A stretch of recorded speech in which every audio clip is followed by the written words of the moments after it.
আমার যখন 5-6 বছর বয়স, আমার মেজাপুকে দেখতাম, তখন ঢাকা, তো দেখতাম আমার আপু আমাকে নিয়ে যেত, কোথাও যেত বা বন্ধ করে থাকতো, কিছুই দেখতাম না ভিতরে কি হয় না না হয়। কোথাও নিয়ে গিয়ে সে বন্ধ ঘরের মধ্যে থাকতো? জি। আচ্ছা, ওকে। আবার বের হইতো অনেকক্ষণ পর বের হইতো, যেমন 20 মিনিট 25 মিনিট এরকম পর বের হইতো। তো একদিন হঠাৎ করে, হয়তো আমাদের সামনে সবকিছু বলতো না আমার মেজাপু। তখন তোমার বয়স 5-6 বছর না? খুব ছোট তুমি। ওকে।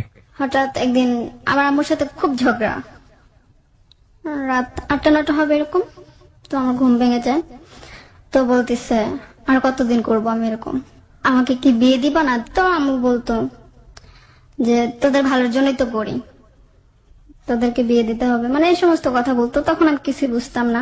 পড়াশোনা করতে ওই সময়টাতে তুমি? জি, পড়াশোনা করতাম। আচ্ছা।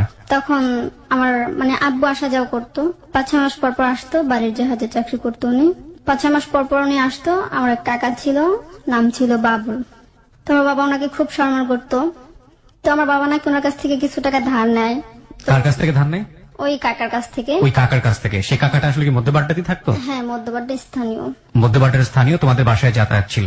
হ্যাঁ। Okay. তারপর আসতো যেত। তো আমার কাকা তো পড়াশোনা জানতো না, উনি হঠাৎ একদিন বলে কি, ট্রেন আমি বিদেশ যাব, তো আমি তো আমার নিজের নাম লিখতে পারি না, আমি কি করে লিখবো? তখন বলছে যে প্রতি সন্ধ্যার সময় আসবেন, যখন আমি অফিস থেকে আসি তখন বড় আপু? জি মেজো আপু না? না, মানে মেজো আপুকে নিয়ে তুমি তো বিভিন্ন জায়গায় যেতে, সেটা একটা মিস্ট্রি গল্প। ওকে, হ্যাঁ বলো। তারপর শিখাতো ওনাকে, আমাকে বলতো তুই এটা দেখায় দে বা ঘুরাতে, আমি ওনার হাত ধরে মানে সিলেট চক দিয়ে ঘুরায় দেখাইতাম। ওই 5 বছর বয়সে? জি, যে এটা কিভাবে নাম লিখতে হয় বা কিভাবে। হঠাৎ একদিন অনেক রাতে আসছে, আমার আব্বু তো থাকে না। তো আসার পরে দেখতেছি ঘরে খুব গ্যাঞ্জাম। আমার বড় আপু, আমি আর আমার মেজ আপু এক খাটে ঘুমাইতাম, আর আম্মু নিচে ঘুমাইতাম। বলতেছে তুই আমাকে আর কতদিন এরকম জ্বালাবি? কে বলছে এটা? আমার আম্মু বলছে, কাকাকে বলছে। বাবুলকে বলছে? হ্যাঁ। ওকে। মানে ওনাদের মধ্যে একটা ঝগড়া। তো বলতেছে আমি, আমার মুখে তুই করে বলতো যে আমি তোর জামার কাছে টাকা পাবো, তুই তো আমাকে এগুলো করছস বা তুই আমাকে অফার দিছস, আমি কি তোর সাথে কিছু জোর করে করছি নাকি? তুই এটা কি বাবুল বলছে? হ্যাঁ, নিজে থেকে এগুলো বলছস, আমাকে বিয়ে করবি। তখন একই রুমে সবাই তোমরা ঘুমাতে? জি, উনি ভোর রাতেই আবার চলে যেত। রাতের বেলা থাকতো? রাতে থাকতো, ভোর রাতে চলে যেত। পরে আরেকদিন হঠাৎ করে অনেকদিন পর তো উনি আসছে, রাত 11টা 11:30টার দিকে আসছে। তো বলতিছে মিম, আমার ছোট বোন তখন প্রেগনেন্ট, আমার আম্মুর। জি, পেটে? জি। তখন উনি আসছে, আসার পরে আমার আব্বু আছে তখন, তো মশারি টানানোর নিচে। তো আমার আব্বু আমার আম্মুর থেকে আলাদা থাকতো, যেহেতু আমার বড় আপু আছে বা আমার মেজ আপু আছে। আমি কিছু বুঝি না, আমি ওনাদের সাথে ঘুমাতাম। তো এর মধ্যে বলে রাখি, আমার ভাই ছিল, আমার ভাই, আমি, আমার আব্বু মা একসাথে ঘুমাতাম। কয় ভাই বোন ছিল তোমরা? আমরা 4 বোন 1 ভাই। 4 বোন 1 ভাই। ভাই সবার ছোট? জি। ওকে। ভাই সবার ছোট, আমার ছোট। তোমার ছোট। আর মিম তখন পেটে? মিম তখন পেটে। তারপর উনি আসে, আসার পরে দরজা খুলছে আমার আব্বু। তো দরজা খুলছে, তো আব্বুকে বলতেছি তুই এখন বের হ। তুই এখন বের হ মানে হচ্ছে তোমার বাবাকে বাবুল বলছে তুই এখন বের হ? তোমার বাবা কি তখন আরেকটা বিয়ে করেছিল? না, তখন কোনো বিয়ে করে না। তোমার মাই তোমার বাবার ফার্স্ট ওয়াইফ ছিল? জি। ওকে। মানে উনি মারে, আমার আব্বু দেখলাম কান্না টান্না করে, তো আমরা কান্না টান্না করতেছি। তারপর আমার আব্বু ওখান থেকে চলে যায়। ওই সময় মানে ওই অবস্থায় চলে যায়। আমার আব্বুকে যখন মানে তলপেটে লাথি মারা হয়, তখন আমার আব্বুর লুঙ্গিটা খুলে যায়। তো আমার আব্বু নাকি ওখানে একটা ব্যথা পায়, মানে ওকে, হ্যাঁ। তারপর ওখান থেকে চলে যায়। তো এর মধ্যে আমাদের মিম হয়, কিন্তু আব্বুর কোনো 5-6 মাস কোনো যোগাযোগ ছিল না, কোনো খোঁজ খবর ছিল না। তো আমার দাদি হঠাৎ একদিন ফোন দিয়ে বলে কি, এরকম এরকম হারুন অ্যাক্সিডেন্ট হয়েছে, তো খুব সিরিয়াস অবস্থা। হারুন তোমার বাবার নাম? জি, ও মারাও যেতে পারে। তো এভাবে বলছে। তো আমার আম্মু কি করলো, তাড়াতাড়ি করে সবকিছু গুছিয়ে টুছিয়ে বাড়িতে চলে গেল। বাড়িতে যাওয়ার পরে আব্বু বলতেছে যে আমি তোমাকে মিথ্যা কথা বলে নিয়ে আসছি।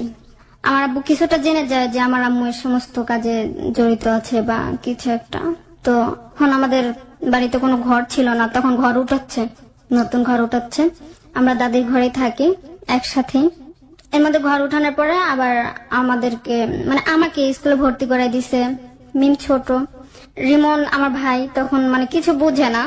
আব্বু আম্মুকে একটা মোবাইল কিনে দেয়, যে আমি তো ঢাকা থাকবো, কথা টথা বলার জন্য। মানে তখন দেখা যাচ্ছে দেশ গ্রামের কোন ওয়াইফই মানে মোবাইল ফোন ইউজ করে না। ফোন আসলো, দেখা যায় অনেক দূর থেকে একজন নিয়ে আসছে যে তোর ফোন আসছে, তুই ফোন দে, অনেক দূর থেকে। তো এরই মধ্যে আব্বুর একটা ফ্রেন্ড উনি আসে, সবার সাথে পরিচয় টরিচয় করায় দেয়, একদিন থাকে। তো একদিন থাকার পরে আমার আম্মুর কাছে নাম্বার ছিল ওনার, ওই কাকাটা আম্মুর সাথে সবসময় কথা বলতো। কোন কাকা? ওই বাবুল? হিরণ কাকা। হিরণ কাকা? জি, আমার মানে আব্বুর তোমার বাবার বন্ধু। পরিচিত এক ফ্রেন্ড, সে তোমার মার সঙ্গে কন্টিনিউ কথা বলতো। কথা বলতো। তার এরই মধ্যে ওই ফোন থেকে আমার আপু একটা রং নাম্বারে ফোন দিয়ে ফেলে, মানে দুষ্টামি করতে করতে রং নাম্বারে চলে যায়। নাম ছিল শাহিন, যশোর বাড়ি, ডাক্তার ছিল। তো ওর সাথে সম্পর্ক হয়, সম্পর্ক হওয়ার পরে ওর সাথে কথা হয়। তো আমি একদিন মাদ্রাসা থেকে আসছি, আসার পরে তোমাকে মাদ্রাসায় পড়াতো? জি, মাদ্রাসাতে পড়তাম। তো আসার পথে দেখতেছি আমার এক চাচাতো বোন বলতেছে যে তোর বোনের পা পুড়ে গেছে, ওর সিরিয়াস অবস্থা। তো আসলাম, আইসে দেখতেছি শোয়ানো, আমার আপু পা পুড়ে গেছে। কথা বলতে বলতে ওই কাকাটার সাথে, আমার আপুর ফ্রেন্ডের সাথে কথা বলতে বলতে পা পুড়ে গেছে। আম্মু বলতেছি কি এত কথা বলার কি দরকার ছিল। তারপর আপু বলতেছি কি তোমার জন্যই তো এগুলো হয়েছে, আমি ওনার সাথে কেন কথা বলবো। এর মানে তুমি কয়েকদিন একটা, পর- আমরা যেটা বুঝতে পারছি যে তুমি ছোটবেলায় এই জিনিসগুলো নিয়ে অনেক কনফিউশনে থাকতা, অনেক বেশি প্রশ্ন জাগতো মনের মধ্যে যে কেন এরকম হচ্ছে চারপাশে, তুমি কোনো জি। উত্তর খুঁজে পেতে না, তাই তো? জি। আমরা কিছুটা হলেও বিষয়টা পরিষ্কার হবার ব্যাপার আমাদের জন্য রয়েছে, কারণ আমরা বুঝতে পারছি স্টোরিটা কোন দিকে যাবে। বাট তারপর ওর জন্য শিশু মনে কিন্তু এটা অনেক বেশি প্রশ্নের, কারণ বোন নিয়ে যাচ্ছে, একটা রুমে ঢুকে যাচ্ছে, ওকে পাশে বসে রাখে, 20-25 মিনিট পরে বের হচ্ছে, বাসায় এসে মার সঙ্গে ঝগড়া করছে এবং মাকে সবাই দায়ী করছে। বাবাও এক ধরনের সায় আছে, অর্থের কারণে হোক বা যে কোনো কারণেই হোক। মানে বুঝতেই পারছি যে এই পরিবারে আসলে কি ধরনের ঘটনা ঘটে যাচ্ছে। বলো তারপর। হ্যাঁ, তো ওদের মধ্যে একটা মানে হয়ে যায় যে ওরা বিয়ে করবে, এ সমস্ত। তো আম্মু কথা বলতো ওই ছেলেটার সাথে, বা আমি কথা বলতাম। এর 4-5 দিন পর হঠাৎ করে একদিন ভোর রাতে অন্ধকার অন্ধকার আজান পড়ছে। তো আম্মু দেখতেছি কি মানে সবকিছু গুছাইছে ঘরের, মানে যা বাসা চেঞ্জ করলে যেরকম হয় সবকিছু গুছাইছে। তারপর আমাদেরকে ডাক দিচ্ছে। তো ডাক দেওয়ার পরে আম্মু বলতেছি আমরা ঢাকা যাব। তো আমার মেজ আপু জিজ্ঞেস করলো কেন যাবা। আমার বড় আপু তখন কক্সবাজারে থাকতো, বলতেছে যাবো, ঢাকা যাবো, আছে এমনিতে তোরা বুঝাইতে বলছে। আমরা বের হই যখন, তখন মানে চারোদিক দেখে নিচ্ছে যে আমার আম্মু যখন বের হয়েছে তখন যে একটা লবণের বাটি সেটাও রেখে আসে নাই, যে এটা আমরা না নিয়ে যে এখানে রাখা যায়, এরকম কিছু। তো বের হওয়ার সময় আমরা যখন যাইতেছি তখন মানে এক ধরনের পলায়া যেতেছে মানে কক্সবাজার থেকে ঢাকায় আসছে? বরিশাল থেকে। বরিশালে কেন গেল? বরিশালে হচ্ছে আমার দাদা বাড়ি, মানে আমার মা আর আমার বাবা, মাম তো তো ফুপতো ভাই। বরিশাল থেকে তোমরা কোথায় যাচ্ছ? ঢাকা আসতেছি। ঢাকা আসতেছো? আচ্ছা, তারপর- এক ধরনের পালিয়ে? জি, আচ্ছা, তো ওখানে গিয়েছিলে কেন? বাবা নিয়ে গিয়েছিল? হ্যাঁ বাবা নিয়ে গেছিল। তারপর পালিয়ে আসতেছে, আসতেছে, হ্যাঁ। হ্যাঁ। তারপর বরিশালে গাড়ির জন্য ওয়েট করতেছে, বরগুনাতে ওয়েট করতেছে। তারপর গাড়িতে সরি লঞ্চের জন্য। হুম হুম। তারপর লঞ্চে উঠে যায়। আম্মুর কাছে তো ভাড়াটা কিছু নেই, তখন টাকা ছিল না। তো আমরা ঢাকা এসে কোথায় থাকবো, আম্মু এগুলো বলতেছে। তো একটা হোটেল নেয়, তো বলতেছে না আপনাদেরকে ভাড়া দিব না। আমরা ওখান থেকে বের হয়ে আসছি। তারপর ওই কাকাটাকে ফোন দিল, আব্বুর ফ্রেন্ডকে। হুম হুম। তারপর ফোন দেওয়ার পরে একটা বাসা নিল, একটা ছোট রুম নিল, 500-600 টাকার মধ্যে, এরকমটাই হবে। হুম হুম। তো ওই ঘরে নতুন একটা চৌকি কিনছে, ফ্যান ছিল না তখন। এটা তোমার ওই বাবুল কাকাই করে দিচ্ছে? না না, ওটা হিরণ কাকা, আমার আব্বুর ফ্রেন্ড। আচ্ছা, হিরণ কাকা। বাবুল কাকার সঙ্গে তখন কোনো যোগাযোগ নাই? না, তখন কোনো যোগাযোগ নেই। এটা কি মধ্যবাড্ডাতেই? না, এটা ছিল গাজীপুর। গাজীপুরে? আচ্ছা, তখন তোমার বয়স কত? তখন আমার বয়স, মনে আছে? মানে তুমি তো একটু বড় হয়েছো। 5 এ পড়ছো তখন নাকি 6-7 এ উঠেছো? তখন আমি 5-এ পড়ছি। তখনও 5 এ পড়ছো? জি। ওকে, বলো। তারপর ওখানে আসার পরে পরের দিন আমার সে কাকাটা আসে। বাবুল? না, হিরণ? হিরণ কাকা আসে। আসার পরে উনি কি করলো, আসছে। আসার পর আমরা মানে ওই নিচে উপরে ঘুমাচ্ছি, আমরা নিচে দেখতাম আমার আম্মু আর ওই কাকাটা ঘুমাতো। যেহেতু আমি এগুলো কিছু বুঝি না, তো হঠাৎ একদিন দেখি কি যে আমার আম্মু সকালবেলা ঘুম থেকে ওঠে না ওনারা, তখন আমার মেজাপু চাকরি করতো, একটা জুস কোম্পানিতে মনে হয় চাকরি করতো, আচ্ছা, কি কোম্পানি? Juice company. জুস কোম্পানিতে? আচ্ছা। তো তারপর ও দূরে থাকতো একটু। ওই বয়সটা অত কিছু বুঝতাম না যে আপু কোথায় আছে, বা জিজ্ঞেস করতাম না। দেখতেছি যে আমার আম্মুর ওন্না পরে আমার কাকা শুয়ে আছে, মানে অন্যভাবেই শুয়ে আছে। ওকে ওকে। তারপর আমরা ওঠার পর উনি উঠছে। তো আমি ওনাকে বললাম যে উনি এভাবে শুয়ে আছে কেন। আমার খুব লাগতো যে আমার বাবা আর আমার চাচারা ছাড়া আমি অন্য কোনো ছেলের সাথে কথা বলতাম না, বা অন্য কোনো ছেলেদের আমি দেখতে পারতাম না। তো তোমার যে এগুলো খারাপ লাগতো, তুমি কখনো বাবার সাথে বলতা না, শেয়ার করতা না? না, কখনোই করতা না? না, কখনই করতাম না। কি মনে হতো তোমার এই জিনিসগুলো শেয়ার করলে কি হবে? কিছু মনে হতো? এরকম কিছু মনে হতো না যে শেয়ার করা লাগবে বা বলা লাগবে, কিছু মনেই হতো না? কিছুই মনে হতো না। আচ্ছা। তারপর কয়েকদিন পর ওই যে ভাইটার সাথে কথা বলতো আমার মেজাপু, ও আসে, আমার আম্মুকে বলে, আমার মেজাপু বলে যে শাহিন ঢাকা আসবে আমার সাথে দেখা করতে। তো আমি এখন কিসের জন্য, কেন, কিভাবে দেখা করবো? তুই আয়। তো গাজীপুর ওখানে একটা ঠিকানা দিল, ওখানে আসলো। তো আমার মেজাপু ওই ছেলেটাকে দেখলো কালা। তো আমার আপু বললো কি আমি এই ছেলেটাকে পছন্দ করবো না, আমি ওর সাথে দেখাই করবো না। তো আমার মেজাপু ওখান থেকে চলে যায়। ওকে মানে দূরে থেকে দেখছে, কিন্তু আমার আপুকে দেখে নাই ভাইয়াটা। তো পরে আসছে, বাসায় আসছে আপু, ভাইয়া আসছে, পরে ওর সাথে একটা ফ্রেন্ড আসছে। আমি বুঝতে পারি না। তো আমি দেখতেছি একই রিক্সায় আম্মু আছেন, তারপর ওই ছেলে দুইটা আছে। তখন আমার খুব জিত হয়েছে যে ছেলে দুইটা কে।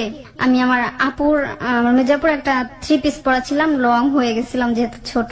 তো আসছে, তো আমি আমার ছোট বোনকে মিমকে নিয়ে যখন যাচ্ছি, তখন আমাকে রীতা বলে ডাক দিচ্ছে। রিপা বলতে পারতো না, মানে মুখে আসতো না, রীতা বলতো। তখন বুঝতে পারলাম যে শাহিন ভাইয়া। পরে আসছে, তারপর আমু বলতেছে যে তোমার শ্বশুর একটু বাইরে গেছে, আসবে। পর ওকে বললো আমার কাকাকে, সে কাকাটাকে বললো হিরণ কাকাকে, মিষ্টি নিয়ে আসো, জামাই আসছে। তো মিষ্টি নিয়ে আসো। আর আমার আপুকে মানে বলতেছে, জোর করতেছে যে তুই আসিস না কেন, ওরা তো আসছে, চলে আসছে। এটা কোন আপু? বড় আপু? মেজ আপু। মেজ আপু। কি নাম ছিল? শ্যামলী ছিল। শ্যামলী। আর বড় আপুর নাম? শিরিন। শিরিন। ওকে। তারপর তো তুমি 3 নম্বরে তুমি। জি। ওকে। কাকা আসছে। তা আসার পরে মিষ্টি নিয়ে আসে না, এমনিতে আসছে। তো সকালবেলা আমি ভাইয়ে দুটা, আমি ওদের দুজনের মাঝখানে ঘুমাইছি, আর নিচে মিম আর রিমন মা আর ও কাকাটা ঘুমাইছে। তো খুব গরম ছিল। তো আমি গরম মানে রাতের বেলা ওনার দেখতেছি আমার ভাইয়ের মাথা থেকে মানে ঘাম বের হয়ে পড়তেছে, বাইরে বের পড়তেছে। তো আমি বাতাস করি, উঠা বাতাস করি। আমার খুব লাগছিল তখন যে ওনাদের গরম লাগতেছে। তো বাতাস করার পর আমার ভাইয়ে উঠছে, বলে আমার বাতাস করা লাগবে না, তুমি ঘুমো, আমি তোমাকে বাতাস করি। তো আমি ঘুমাইছি। তখন ওই দিনও দেখি সেম কাজ, আমার ওই কাকাটা অন্য পরে ঘুমাইছে অন্যরকম, মানে অন্যরকম ভাবে, একেবারেই মানে কি বলবো, অন্যরকম ভাবে ঘুমাইছে। তো আমি উঠে প্রথমে আম্মুকে ডাক দেওয়ার পরে কাকাটা উঠে, পরে আমার শাহিন ভাইয়া দেখছে যে অন্যরকম ভাবে শুয়ে আছে, এর জন্য আবার এদিক থেকে ওদিক ঘুরে শুয়েছে যেন না দেখে। তারপর ওনার ওঠার পরে ফ্রেশ ট্রেশ হয়ে চলে যাচ্ছে ভাইয়া তারা। 10-11টার দিকে রান্না বান্না করছি। তো আমাকে বলতেছে তোমার আপুকে তো দেখলাম না, তোমাকেই দেখে গেলাম, তোমার আপুকে যদি নাও নি তোমাকে নিয়ে যাবো, যাও। তোমার আপু তো আমি কালো দেখে আমাকে পছন্দ করলো না। তো উনি চলে যাচ্ছে। তো বলতেছে, কাকাটা বলতেছে আসো জামাই, তোমাদেরকে দোকান থেকে আমি মিষ্টি খাওয়াবো। তো আমরা সাথেই গেলাম। তো মিষ্টি খাবে কি, উনি বিদায় করে দিয়ে দিল। তো আমি জিজ্ঞেস, আমার আপু এর মধ্যে আসছে, আসার পরে আমার আম্মুকে বলতেছে যে আমি ভাবছি কথা মনে হচ্ছে কত সুন্দর ছেলেটা, মানে আমার আপুর এমন ভালো লাগতো, স্মার্ট হতে হবে, সুন্দর হতে হবে, মানে সব দিক দিয়ে অলফিট হতে হবে। তো তারপর বলতেছে আমি ভাবছিলাম সুন্দর স্মার্ট আমার এগুলো পছন্দ না, তাই ছেড়ে দিছি। তো আমার মেজাপুকে ফোন দিয়ে ডিস্টার্ব করতো, মানে ফোন দিত যে আমার ফোনটা কেন রিসিভ করো না, বা আমাকে আগে বলতা। আমি বলছি যেহেতু আমি কালো। তারপর আমার সাথে এগুলো নিয়ে তর্ক হয়। তুই যে আমার আম্মু বলতেছে তুই সেদিন আসলি না কেন, ওরা আসছে শুধু শুধু ঘুরে গেছে। তো মানে কোথায় ছিল আপনার বোন? কোথায় ছিল? আমার বোন যেখানে চাকরি করতো সেখানেই থাকতো একটা মেয়ের সাথে। আচ্ছা আচ্ছা, মেসেই থাকতো। জি। তারপর মানে ওখান থেকে আপু বলতেছে, আম্মু বলতেছে যে তোর জন্য আমি ঢাকা আসলাম। বলতেছে আপু তখন বলতেছে আমার জন্য ঢাকা আসছো মানে, আমার জন্য তুমি কেন ঢাকা আসবা? তখন বলল যে তোর জন্যই তো ঢাকা আসলাম, তুই ওকে বিয়ে করবি বা ই করবি, তোর জন্য আমি সংসার টংসার ছেড়ে সবকিছু ছেড়ে চলে আসলাম। তো আপু তখন ডাইরেক্টলি বলে দিল যে আমার জন্য আসছো না হিরণের জন্য আসছো। তখন আমার মেজাপু মানে ওনার বিরুদ্ধে কথা বলতো। এখানে ঝগড়া টগড়া হয়ে যায়, যাকে এখানে যায়। তারপর আমরা আবার মধ্যবাড্ডা আসি। ওই বাবুল কি করে যেন জানে যে আমরা ঢাকা আছি বা গাজীপুর আছি, তখন আমাদের রিমন ওকে নিয়ে যায় চুরি করে এক ধরনের। রিমন মানে? আমার ছোট ভাই। ছোট ভাইকে নিয়ে যায় হিরণ? না, বাবুল কাকা। বাবুল কাকা চুরি করে নিয়ে যায় তোমাদের বাসা থেকে? 2 দিন পরে ফোন দিয়ে বলে আমি ওকে নিয়ে আসছি, তোরা মধ্যবাড্ডা নয়তো আমি ওকে দিব না। তারপর আমরা সবাই মধ্যবাড্ডা যাই। তো আমাদের বাসা টাসা নিয়ে দেয়, আমি হয়তো কিছু জানতাম না, হয়তো গাজীপুর থেকে মধ্যবাড্ডাতে যেতে হ্যাঁ হলো আবার। মধ্যবাড্ডা তো এর মধ্যে আমার আব্বুর সাথে কথা হয়, বলে আমরা ঢাকা চলে আসছি, বাড়িতে খুব কষ্ট হচ্ছে। তো আমার আব্বু বলছে যে আমি তোকে কোন দিক দিয়ে যে তো কোন দিক দিয়ে কষ্ট হয়। মানে তোমার মার বাড়ি ছিল কোথায়? আমার মার বাড়ি কক্সবাজার। মার বাড়ি কক্সবাজারে। আচ্ছা, তোমার মা ঢাকায় কেন আসতো বলো তো? সে কি ঢাকায় এসে কিছু করতো, কোনো কাজকর্ম করতো? না, কোনো কাজ করতো না। ঢাকা আসছে হয়তো বাবুলের কারণে, নয়তো হিরণের কারণে। আমার যতটুকু মনে হয় যে ওই হিরণের কারণেই ঢাকা আসছে। তারপর ওই আপুর সাথে যখন সম্পর্ক হয় ছেলেটার, তখন আব্বু বলে কি যে ওর সাথে আমার মেয়ে বিয়ে দিব না, খান গোষ্ঠীর ছেলে ভালো না বা খারাপ হয়। তো এর মধ্যে আমার আম্মু আব্বুর মধ্যে একটা ঝগড়া হয়ে যায় যে কেন বিয়ে দিবা না, আমার মেয়ের পছন্দ হয়েছে এখন বিয়ে দিবা না। তো আমার ওই যে বাবুল কাকা, উনিও রাজি ছিল না, বিয়ে দিবে না। তো ওরা কি করতো, একদিন আমার সেই তালুই বাবা আমার দুলা ভাইকে বের করে দেয় ঘর থেকে, ঝগড়া করে বের করে দেয়। তো আমাকে বলতেছে, আমার বড় আপু আবার আমার সাথে, আমার মেজাপুর সাথে সবকিছু শেয়ার করতো, আমার মার সাথে কিছু বলতো না। আমরা ঘুমাচ্ছি, তো রাত 12টার দিকে ওকে নিয়ে আসছে, আমার দুলা ভাইকে নিয়ে আসছে। তারপর আমাদের সাথে ঘুমাইছে, একসাথে ঘুমাইছে, আর ভোর হওয়ার আগে পাঠিয়ে দিচ্ছে। এরকম 2 দিন আমাদের ঘরে আসছে, খাইছে, কিন্তু কেউ বলতে পারবে না, আমরা 3 জন ছাড়া। তারপর এর মধ্যে ওনাদের মানে এলাকার একটা লোক ছিল, উনি ধরে বিয়ে দিয়ে ফেলে আমার আপু আর দুলাভাইকে। মানে কি দুজনকে হয়, একসাথে বিয়ে দিয়ে হ্যাঁ বিয়ে দেয় কিভাবে, যে আমার দুলাভাই যখন গার্মেন্টস থেকে আসতেছিল, আমার বড় আপু একসাথে ওদেরকে নিয়ে যায়, বিলের মাঝখানে নিয়ে বাইরে রাখে আমার সেই বাবুল কাকা। আমার দুলাভাইকে বাইরে রাখার পরে মারধর করে, তো তুই শিরিনকে ভুলে যাবি কিনা, তো বলতেছে না, আমি ওকে ভুলবো না। শিরিন মানে তোমার বড় বোন? জি, আমার বড় আপু। তো ওর হাত কেটে ফেলে, বলে তোর হাতে রক কেটে ফেলবো, তোকে এখানে মাইরা ঝুলাই রেখে যাবো। তো এখান থেকে এই পর্যন্ত হাত কেটে ফেলে। তো কাটার পরে তারপর বলতেছে আমি ওকে বিয়ে করবো, তারপর ছাইরা দেয়। তারপর ও আমার দুলাভাইয়ের আব্বু বুঝাইলো যে কি হবে। তারপর ওনাদের মানে আমরা কেউ জানি না, ওনাদের সপরিবার সব জানে যে বিয়ে হচ্ছে। তারপর বিয়ে টিয়ে করার পরে আসছে, আমাদেরকে বলতেছে যে বিয়ে তো করাই ফেললাম, এরকম এরকম। তো তারা কি করলো, এর মধ্যে আবার বিয়ে টিয়ে করার পরে সে আমার বড়াপুর শ্বশুর বলতেছে কি আমি তোদেরকে ঘরে উঠাবো না, তোরা তোদের রাস্তা দেখাই দিছি, যেহেতু মেয়ের জন্য পাগল হয়ে গেছিস, তো এবার তুই তোর রাস্তা দেখ। তো আমার দুলাভাই বলতেছে আমি হঠাৎ করে কোথায় যাবো, আমাকে 1 মাস থাকার জায়গা দাও, তারপর আমি আমার বউ নিয়ে সেটেল হয়ে যাব। তারপর বের করে দিল। পরে কি করবে, পরে আমাদের বাসায় আসছে 2 মাস। আমার আপু মানে বড় আপু কোনো কাজ করে না 2 মাস আমার মেজাপু শুধু চাকরি করতো, খাওয়াতো, সবকিছু সব ওই করতো। পরে তারপর আমাকে আর আমার ছোট ভাইকে রিমনকে দেশে পাঠিয়ে দিল, মানে দেশে দিয়ে আসলো। দেশে দিয়ে আসার পরে এর মধ্যে মিম আম্মু ওরা একা একা থাকে। আমার বড়াপুর বিয়ে হয়ে তো গেল। তারপর এর মধ্যে আবার আমার মেজাপুর বিয়ে হয় কিভাবে, যে আমরা একদিন বাজারে যাচ্ছি, তো রাস্তার মধ্যে অনেকগুলো টমেটো ছিঁড়ে পড়ে গেছে, মানে হাসাহাসি করতে করতে পড়ে গেছে। তখন টমেটো গুলো টোকাইতেছে, তখন আমার মেজো দুলাভাই দেখে আমার আপুকে।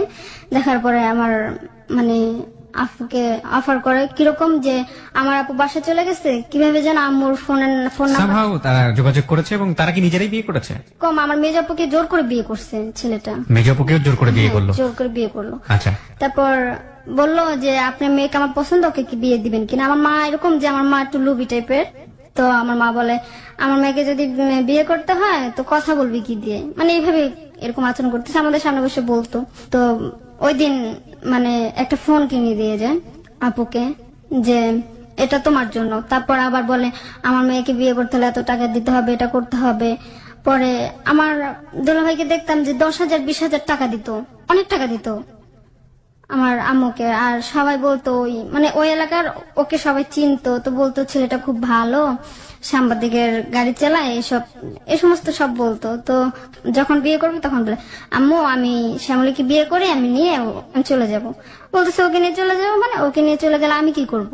তো বলতেছে আচ্ছা ঠিক আছে, আমরা এখানে থাকবো কয়েকদিন, তারপর যাব। তো আমার দুলাভাই ছিল এক ব্যাপার, এক ছেলে 2 মেয়ে ছিল, শুধু একটা ছেলে ছিল। তারপর ওরা জোর করে একদিন বিয়ে করে নাকি, যে কাজে বিয়ে পড়াবে সে বলতেছে আমি মেয়েকে বিয়ে দিব না, মানে বিয়ে পড়াবো না, মেয়ে ছোট। তখন নাকি পিস্তল বের করছে যে তুই বিয়ে পড়াবি না তাহলে আমি তোকে মেরে ফেলবো, এইভাবে নাকি জোর করে একটা বিয়ে করছে। তার আগে কি তোমার মেজ বোনের সঙ্গে তুমি বিভিন্ন জায়গায় বেড়াতে যেতে এই সময়টাতে? হ্যাঁ। মানে উনি যেত এবং ঘরের মধ্যে তুমি বাইরে জি। থাকতা, উনি ঘরের ভেতর থাকতো। আচ্ছা, তারপর আমরা দেখতে গেলাম। আপু ওই দিন বিয়ে টিয়ে করার পর ওই বাসা থেকে চলে আসছে, মানে যে বাসা বিয়ে হয়েছে সে বাসা থেকে চলে আসছে। চলে আসার পরে এখন আপু বলতেছে কি, আমি কি তোর কাছে বিয়ের জন্য কান্না করছিলাম, না আমার স্বামীর দরকার ছিল, না আমি এটা ছাড়া থাকতে পারবো না, আমরা ঘুমাচ্ছি রাতে। তো বলতেছে আমি কি বিয়ে দিছি নাকি, তুই বিয়ে করছিস কেন? বলতেছে তুমিই তো বিয়ে দিছো, তুমি আমার কাছ থেকে টাকা খেয়েছো, তাহলে আমাকে জোর করে বিয়ে করবে না? ওর একটা ক্ষমতা আছে যে আমি তোর মাকে টাকা দিছি বা এই দিছি, তুই এখন বিয়ে করবি না কেন, টাকা খাইছিস? তো আমার আপু কান্না করতেছে যে আমি কি করলাম এটা। আপু বলতেছে তুমি আমাকে দিয়ে খারাপ কিছু করাবা, আবার আমাকে দিয়ে জোর করে বিয়ে করাবা, তুমি কি টাকা ছাড়া জীবনে কিছু বুঝবে না, এগুলো বলতেছে। তারপর আমার দুলাভাই আসছে, দুলাভাই আসার পর বলতেছে কি শ্যামলী আমি আলাদা বাসা নিয়েছি, চলো আমরা আলাদা বাসা যাই। তো আম্মুকে কিছু টাকা দিছে, যেমন 5,000 টাকা দিছে। আম্মু শান্ত, কিছু জানে না, এটা আমার মেয়ে কি না কে কিছু জানে না, যাও তোমাদের মধ্যে যা হয় তোমরা বুঝো, আমি নেই এর মধ্যে। তো আমার মা হচ্ছে এরকম। তো তারপর টাকা দেওয়ার পরে আমার আপুকে নিয়ে গেল, দেখলাম আমার আপু কান্না করতেছে। তো আমাকে বলতেছে চল আমার সাথে চল।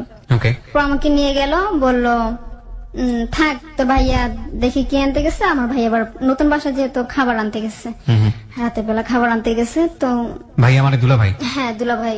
ওকে। তারপর খাবার নিয়ে আসছে, তো নিয়ে আসার মধ্যে তখন কি তোমার বড় বোন তোমাদের থেকে আলাদা থাকে? জি আলাদা থাকে। তো আচ্ছা। এরই মধ্যে আপু বলতেছে কি ইস, ঘরের মধ্যে কি অবস্থা, সিগারেটের প্যাকেট ট্যাকেট মানে এগুলো বলতেছে। তো বলতেছে আয় ঘরটা ঘুষে। তো অনেক বড় জাজিম ছিল। তো জাজিম আমরা দুই বোনে মানে আলগাইতে পারতেছি না, এক কোণ দিয়ে আমরা দুইজন আলগাইছি। তো আলগানোর পর দেখতেছি ওর মধ্যে পিস্তল মানে সবকিছু সব অস্ত্র সাজানো। মানে এটা তোমার মেজর দুলা ভাইয়ের ক্ষেত্রে ঘটনা? হ্যাঁ। তারপর আমার আপু কান্না করতেছে যে হ্যাঁ আমি কি করলাম, ও তো আমাকে মেরে ফেলবে। তো এভাবে ওখান থেকে আমরা সিঁড়ি থেকে নামতে নামতে দেখি আমার দুলাভাই উঠতেছে, আমার দুলাভাইকে ধাক্কা মেরে পরে নামে যায়। পরে আসার পরে আমার মার পা ধরে বলতেছে কি আমি তোর কাছে কি মানে কি চাইছিস তুই আমার কাছে, যে তোর এটা না দিলে এর জন্য তুই আমার একটা খারাপের কাছে বিয়ে দিলি বা আমার একটা সন্ত্রাসের কাছে বিয়ে দিয়ে দিলি, যে দেখ খুন খারাপি করে আমাকে মেরে ফেলবে, এগুলো আমরা দেখছি। তো আমার আপু আমার আম্মুর কাছে শুনতাম যে আমার মামারা নাকি এসব অস্ত্র বানাইতো।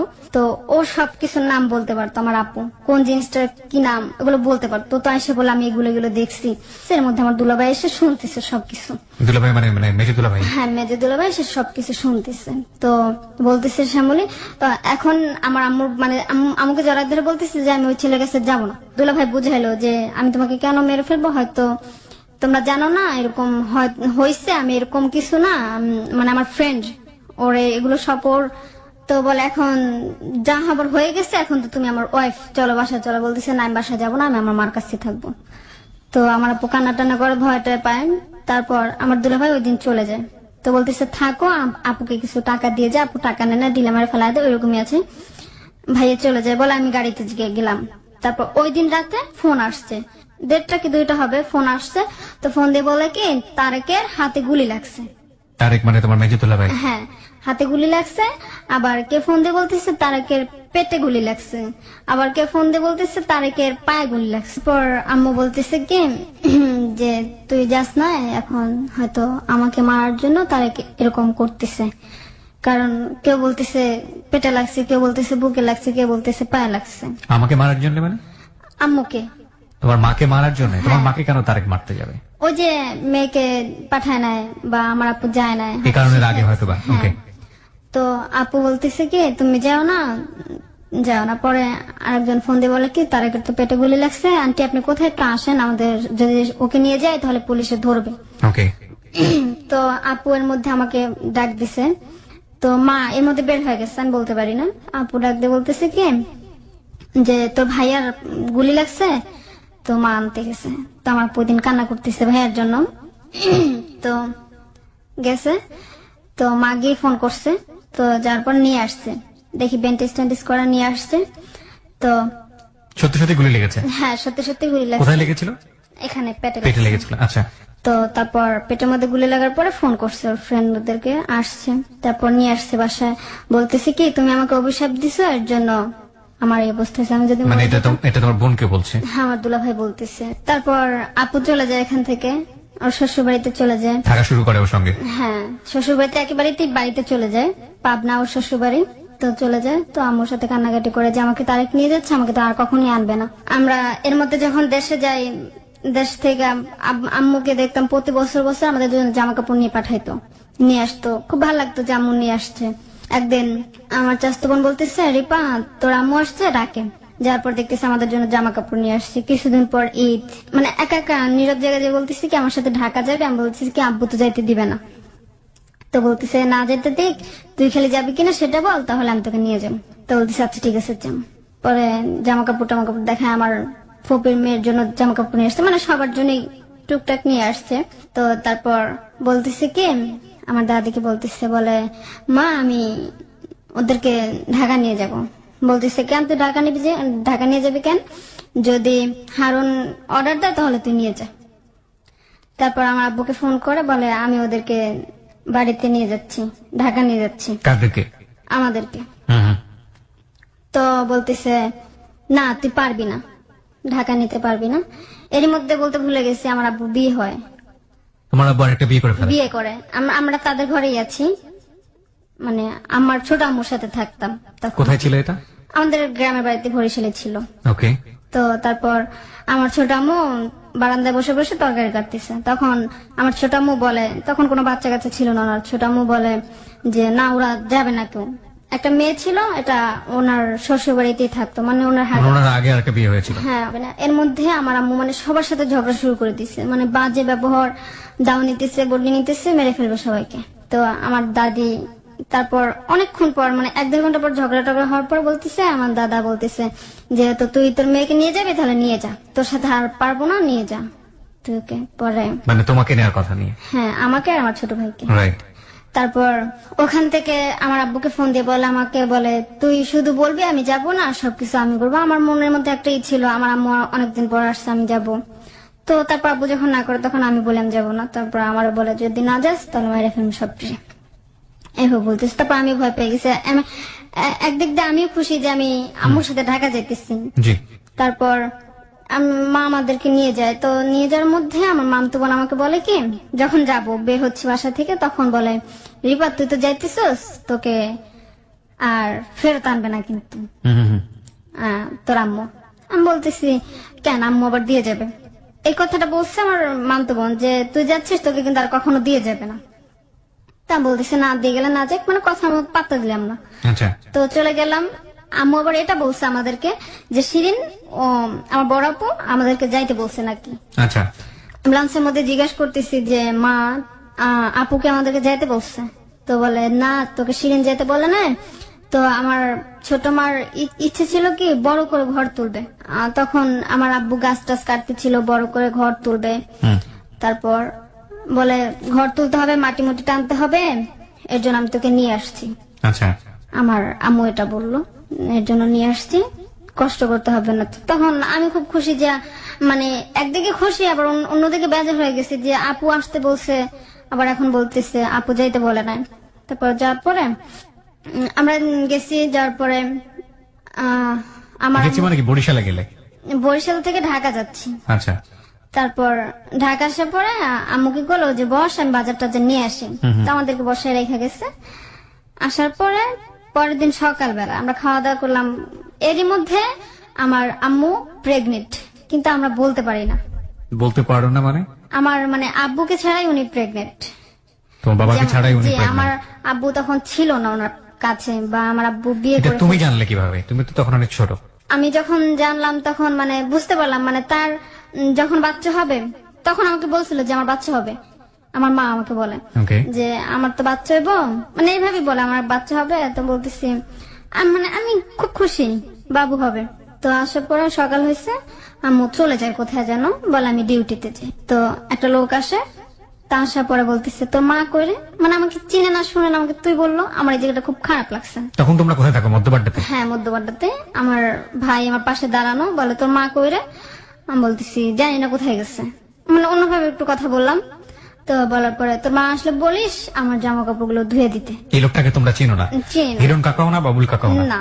তারপর মা আসার পর মাকে আমি ঝাড়ি দিয়ে বলতেছি তুমি ওনার কাপড় চোপড় ধোবা না, তুমি কিসের জন্য ধোবা? জামার মতো আচরণ করছে আমার সাথে, এটা কোন আচরণ? বলে উনি খুব ভালো লোক, কাকা ডাকবে। তো আমি আগে থেকেই ছেলে দেখতে পারতাম না, আমার কেমন যেন ভয় লাগতো ছেলে মানুষ দেখলেই, মন থেকে ছোটবেলা থেকেই।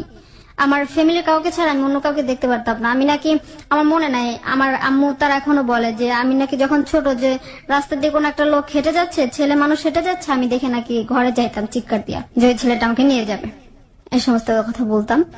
তো তারপর আমার আম্মু আসছে, তো আসার পর এগুলো শোনার পর উনি গেছে, যা জামা কাপড় ধুয়ে আসছে আর মনে হয় কিছু টাকা নিয়ে আসছে, যেমন 50 টাকা বা 100 টাকা এরকম টাকা নিয়ে আসছে, নিয়ে এসে বাজার করতেছে। আম্মু 50 টাকা বা 100 টাকা নিয়ে আসছে, বাজারে গেছে। তো আমাকে বলতো, মাঝে মাঝে বলতো যে কাকার জন্য সিগারেট নিয়ে আস। আমার মানে সিগারেট আনলে বা আমি দেখতেছি সিগারেট নিয়ে আসছে, আমার হাত থেকে ঘ্রাণ বলতেছে, আমার ঘিন লাগতেছে, আমার বমি চলে আসতেছে, আমার কাছে খুব খারাপ লাগতো। আবার রান্না করতাম, বলতো কাকাকে তরকারি দিয়ে আস। উনি একা থাকতো, ওনার ওয়াইফ বাড়িতে থাকতো, ওনার ঘরটা আমি ঘুষাই দিতাম, মানে একটা একলা ছেলে যেভাবে থাকতো অগোছালো থাকতো ঘরটা, আমি ঘুষাই দিয়ে আসতাম, ঝাড়ু দিয়ে আসতাম। তো একদিন রাতে ঘুম থেকে উঠায় বলে যে তোর কাকার একটু তরকারি রাঁধছে, একটু দিয়ে আস ওকে। তো আমি ওর তরকারিটা নিয়ে গেছি, এর মধ্যে কাকার সাথে ফ্রি হয়ে যায় যে এখন আর অন্য কেউ না, আমার কাকা। এই কাকার নাম কি ছিল? কাকার নাম ছিল হুমায়ুন। আচ্ছা, মানে তরকারিটা আমাকে দেয়, আমি যাই, তো কাকা কি করলো, দরজা খুলে দিল। তারপর দেখলাম কি কাকা বললো তুই বস, আমি আসতেছি। তো আমি আবার, ওনার 2 রুম ছিল, মানে একটা বারান্দার মতো ছিল আর একটা রুম ছিল। তো আমি ও বারান্দার মধ্যে মানে অন্য জিনিসপত্র ছিল, যেখানে তরকারিটা রাখার কোনো জায়গা ছিল না। তারপর আমি তরকারিটা ঘরে নিয়ে যাই। তারপর আমাকে তরকারিটা রাখলাম আমি, তো রাখার পর উনি কি করলো, মানে ওনার রুমের দোনোটা রুমের একটা সুইচ দিয়ে দোনোটা বাতি বন্ধ হতো, তো উনি বাতি অফ করে দিয়ে গেল, দরজাটা বন্ধ করে দিয়ে গেল। তো আমি অন্ধকারে কিছুই দেখতেছিলাম না। ওনার ঘরে একটা থাই গ্লাস ছিল, তখন ওই গ্লাস সম্বন্ধে আমি কিছু বুঝিও না, যেটা কি করে খুলে বা কি করে বন্ধ করে। তো আমি তো মানে ওই গ্লাসটা তাকাইতেছি আর বলতেছি আমাকে দরজাটা খুলে দেন কেউ, মানে কারেন্ট চলে গেছে। তো আমি দরজাটা অনেক টাকাইলাম, খুলতেছে না। তো আমি এর মধ্যে মানে কান্না করতে করতে ঘুমায় যাই। অনেক রাতে আমার মনে হলো অনেক রাতে উনি আসছে। আসার পরে আমার আবার এমনই ছিল যে আমার গায়ের মধ্যে কেউ হাত দিলে আমি বুঝতে পারতাম, আমার ঘুম ভেঙে যেত। আসার পরে উনি আমার গায়ে হাত দিছে, তখন আমি ভয় পেয়ে মানে চুপ করে শুয়ে আছি, মানে কিছু না বলে। তখন উনি আমার সাথে জোর জবরদস্তি করলো এটা করবে। তারপর আমি খুব কান্নাকাটি করলাম যে উনি। তখন তুমি কোন ক্লাসে পড়ো? তখন আমি ক্লাস 6 এ পড়ি। ক্লাস 6 এ পড়ো। ওই দিন রাতে আর কিছু করলো না, আমাকে বকাবকি করলো বা আমাকে জড়াজড়ি করলো, মানে এটা করার জন্য। তখন আমি খুব কান্না করতেছিলাম, জোরে জোরে চিল্লাইতেছিলাম। ওই দিন রাতে আমাকে ভোরাতে দিয়ে আসে। আমাকে পরের দিন সকালবেলা আমি মাকে বলতেছি কি তুমি এটা কার সাথে আমাকে কার কাছে দিলা, বলতেছি আমি লোকটা খুব খারাপ। বলতেছে আম্মু বলতেছি কি ভালো মানুষের কাছে দিই তো তাই ভালো লাগে না। তো ওই দিন দুপুরবেলা আম্মু বলতেছে কি তোর কাকা যাইতে বলছে 50 টাকা নিয়ে আস বাজার করবো। তো আমি বলতেছি আমি পারবো না, রিমনকে পাঠাও বা মিমকে পাঠাও, আমি যেতে পারবো না। তো আমাকে জড়াজড়ি করতেছে যাওয়ার জন্য। তারপর কি করলো, আমি আবার রিমনকে নিয়ে গেলাম। আম্মু আমাকে একা যেতে বলছে, তো আমি দেখলাম রিমন বের হয়েছে, ওকে ডাক দিয়ে নিয়ে গেলাম। তো ওকে সাথে নিয়ে গেছি, দেখো উনি আমাকে চুল ধরে মারলো। হুমায়ুন কাকা? হ্যাঁ, আমাকে এপাশে ওনার কোনো ছেলে মেয়ে কেউ ছিল না বাসায়? না, ও মানে সব ফ্যামিলি দেশে থাকতো, উনি একাই ব্যাচেলর থাকতো এখানে? ঢাকা থাকতো। তো তারপর উনি কি করলো, আমাকে ডাক দিল আলাদা ভাবে, মানে এমন ভাবে ডাক দিল যেন আমাকে কিছু বলবো না বা কিছু করবো না, আমার কাছে এমন মনে হয়েছে। তো ডাক দেওয়ার পর আমাকে চুল ধরে মারলো আর একটা কিস করলো। তখন আমার খুব খারাপ লাগছে। তো আসার পরে আমি বমি করছি, আমার মুখে কিস করছে, তো বমি করছি। তারপর কান্না করতেছি। তো আবার রিমন মাঝে মাঝে জিজ্ঞেস করতো আপু তুমি কান্না করো কেন, তোকে কিছু বলতাম না। তারপর ও তো তখন বুঝতো না। তারপর ওকে নিয়ে যেতাম, যখনই ডাক দিত তখনই ওকে নিয়ে যেতাম। তারপর যেহেতু এটা হয়ে গেছে, আমাকে বলে আর আমি যাব না ইচ্ছা করে। তো আমি ঘুমানোর পরে আমাকে মা দিয়ে আসতো ওখানে, অনেক রাতে নিয়ে দিয়ে আসতো। আমি তো বলতে পারতাম না। তো একদিন রাতে আমি ঘুমাইছি, ওকে নিয়ে গেছে ওখানে। তো নিয়ে যাওয়ার পরে আমার হাত দুটোটা বাঁধছে, আমার হাত দুটোটা বাঁধছে আমার ওড়না দিয়ে, তারপর পা বাঁধছে দুটো লুঙ্গি দিয়ে ওনার। তো বাঁধার পরে যখন পা বাঁধতেছে তখন আমার খেয়াল আসছে, মানে ঘুম ভাঙছে। তখন আমি খুব কান্না করতেছি। তখন ঘুমন্ত অবস্থায় তোমাকে নিয়ে গেছে না তুমি ওখানে গিয়ে ঘুমিয়েছো? ঘুমানোর অবস্থায় আমাকে মা ওখানে নিয়ে দিয়ে আসছে। আচ্ছা আচ্ছা, জি। তারপর ওগুলো করলো, তারপর মানে হাত পা বাঁধলো, তারপর বাতি অন করছে। তখন আমার জামা খুলতেছে। তখন আমি খুব ছোট, যেহেতু সেরকম কিছু হয় নাই, তো আমি খুব কান্না করতেছি, যে আমার কাছে খুব লজ্জা লাগতেছে যে আমার নিজের শরীর আমি দেখতেছি। তো তারপর আমি খুব কান্না করতেছি। তো কান্না করার পরে বলে কি, তোর মা আমার কাছ থেকে টাকা নেয়, তাহলে তুই করবি না কেন? তোর মা বলে আনছে তুই পারবি সবকিছু। তো আমি এগুলো কিছুই বুঝি না, আমি বলতেছি আমি কি পারবো। তো এর মধ্যে উনি তো বেশি কিছু করতে পারে না, যেহেতু আমি ছোট। তখন আমাকে একটু কিস টিস করলো, বা আমি বাধা দিতে পারবো না বা কিছু করতে পারবো না, হাত তো বাধা। কিস করলো বা ওখানে একটু একটু করলো, তারপর উনি আমাকে সকালবেলা দিয়ে আসলো বাসায়। মানে বাসায় কি মানে একই জায়গায় থাকতাম, 30 সেকেন্ড কি 25 সেকেন্ডের রাস্তা। আমরা একটা জিনিস এখানে এই অনুষ্ঠানে বারবার বলতে চাই প্রিয় শ্রোতা, চাইল্ড সেক্স কিংবা আমরা যদি বলি যে এই যে এক ধরনের নারী নির্যাতন, এটা আমরা আজ পর্যন্ত হ্যালো 8920 যতগুলো এই ধরনের স্টোরি এনেছি, প্রত্যেকটা স্টোরির ক্ষেত্রে একটা স্টোরিও বাদ যাবে না। প্রত্যেকটা স্টোরির ক্ষেত্রে আমরা দেখিয়েছি আপনাদেরকে যে একজন যৌনকর্মী কিংবা একজন অপ্রাপ্ত বয়স্ক একটা নারী বা একটা শিশুকে যে যৌনকর্মী বানানো হয়, এটা মূলত পরিবার থেকেই স্বইচ্ছা এই কাজটি করা হয়, এবং যে কাজটিতে মা ওতপ্রোতভাবে জড়িত থাকেন। বেশিরভাগ ক্ষেত্রেই মা ওতপ্রোতভাবে জড়িত থাকেন, এবং এটা পরিবারের সম্মতিতেই, আইদার পরিবারের ভুলের কারণে অথবা পরিবার স্বেচ্ছায় নিজ জ্ঞানে ইচ্ছা করে বাধ্য করে এইরকম শিশুদেরকে যৌনকর্মী করার জন্য। সেটার পিছনে বিশেষ বিশেষ কিছু কারণ থাকতে পারে, আর্থিক কারণ থাকতে পারে, মনোবৈকল্য বা যাই হোক না কেন এক ধরনের মানবিক সেন্সের অভাব থাকতে পারে, যেটাই বলি না কেন আমরা বিশেষ বিশেষ কারণ থাকতে পারে। কিন্তু পরিবারের অসম্মতিতে এই ধরনের ঘটনা সাধারণত ঘটে না। বলুন তারপর। আমাকে দিয়ে আসছে, বাসায় দিয়ে আসছে। তো আমি সকালবেলা কান্না করতেছি। তো ওই দিন আমাকে রিমন জিজ্ঞেস করা, তুমি কান্না করতেছো কেন? তো হঠাৎ করে আমার আম্মুর খুব সিরিয়াস অবস্থা। ওদিন রাতে আমার মানে আম্মুর পেট ব্যথা করে। তখন তার ও সমস্ত কিছু বুঝি না, আমার পেট ব্যথা করে। তো আম্মু বলতেছি কি আমার পেট ব্যথা করে, আমি ডাক্তারের কাছে যাই। আমি বলতেছি তুমি ডাক্তারের কাছে কিসের জন্য? বলে আমার বাচ্চা হবে। তখন আমি খুব খুশি যে আমার বাচ্চা হবে। তখন উনি গেল। তো আমি খুব কান্না করতেছি, আমার আম্মু পেট ব্যথা করতেছে, আমার খুব মায়া লাগতেছে। তারপর আমি কান্না করে আম্মু ওদিন যায়। তো যাওয়ার পর এক ডাক্তার আসে, সকালবেলা বলে কি তোমার ভাই হয়েছে। তখন আমি খুশি হয়েছি, যে আনন্দ পাওয়ার জন্য আরেকবার জিজ্ঞেস করলাম, শুনছি আমি আরেকবার জিজ্ঞেস করলাম কি হয়েছে। তখন বলে ছেলে হয়েছে। তখন আবার ওইভাবে বলে না যে তোমার ভাই হয়েছে। তো তারপর আমি আর আমার রিমন মিম যাই, যার পর আম্মুকে নিয়ে আসি, দেখি ছেলে বাবু হয়েছে, খুব সুন্দর হয়েছে। তো আম্মুকে নিয়ে আসি। তখন তো আম্মু খুব অসুস্থ। তখন আম্মু হয়তো খারাপ কিছু করতে পারবে না বা টাকা আনতে পারবে না। আমাকে প্রতিদিন বলতো যে কাকার কাছ থেকে টাকা নিয়ে আস, 100 টাকা নিয়ে আস, এটা নিয়ে আস, আমি অসুস্থ। তো আমাকে এক বিষয় আবার জোর করতো যে কাকা আবার ফ্রি আমার ওই ভাইটাকে দুধ দিত। একদিন রাতে আমাকে নিয়ে যায়, এরকম করতে করতে 6 মাস হয়ে যায়। 6 মাস আমাকে বলতো তুই নিজে থেকে এটা করার চেষ্টা কর বা করতো। আমার কাছে খুব খারাপ লাগতো যে তখন তুমি এগুলো করে করে টাকা নিয়ে আসতে বাসায়?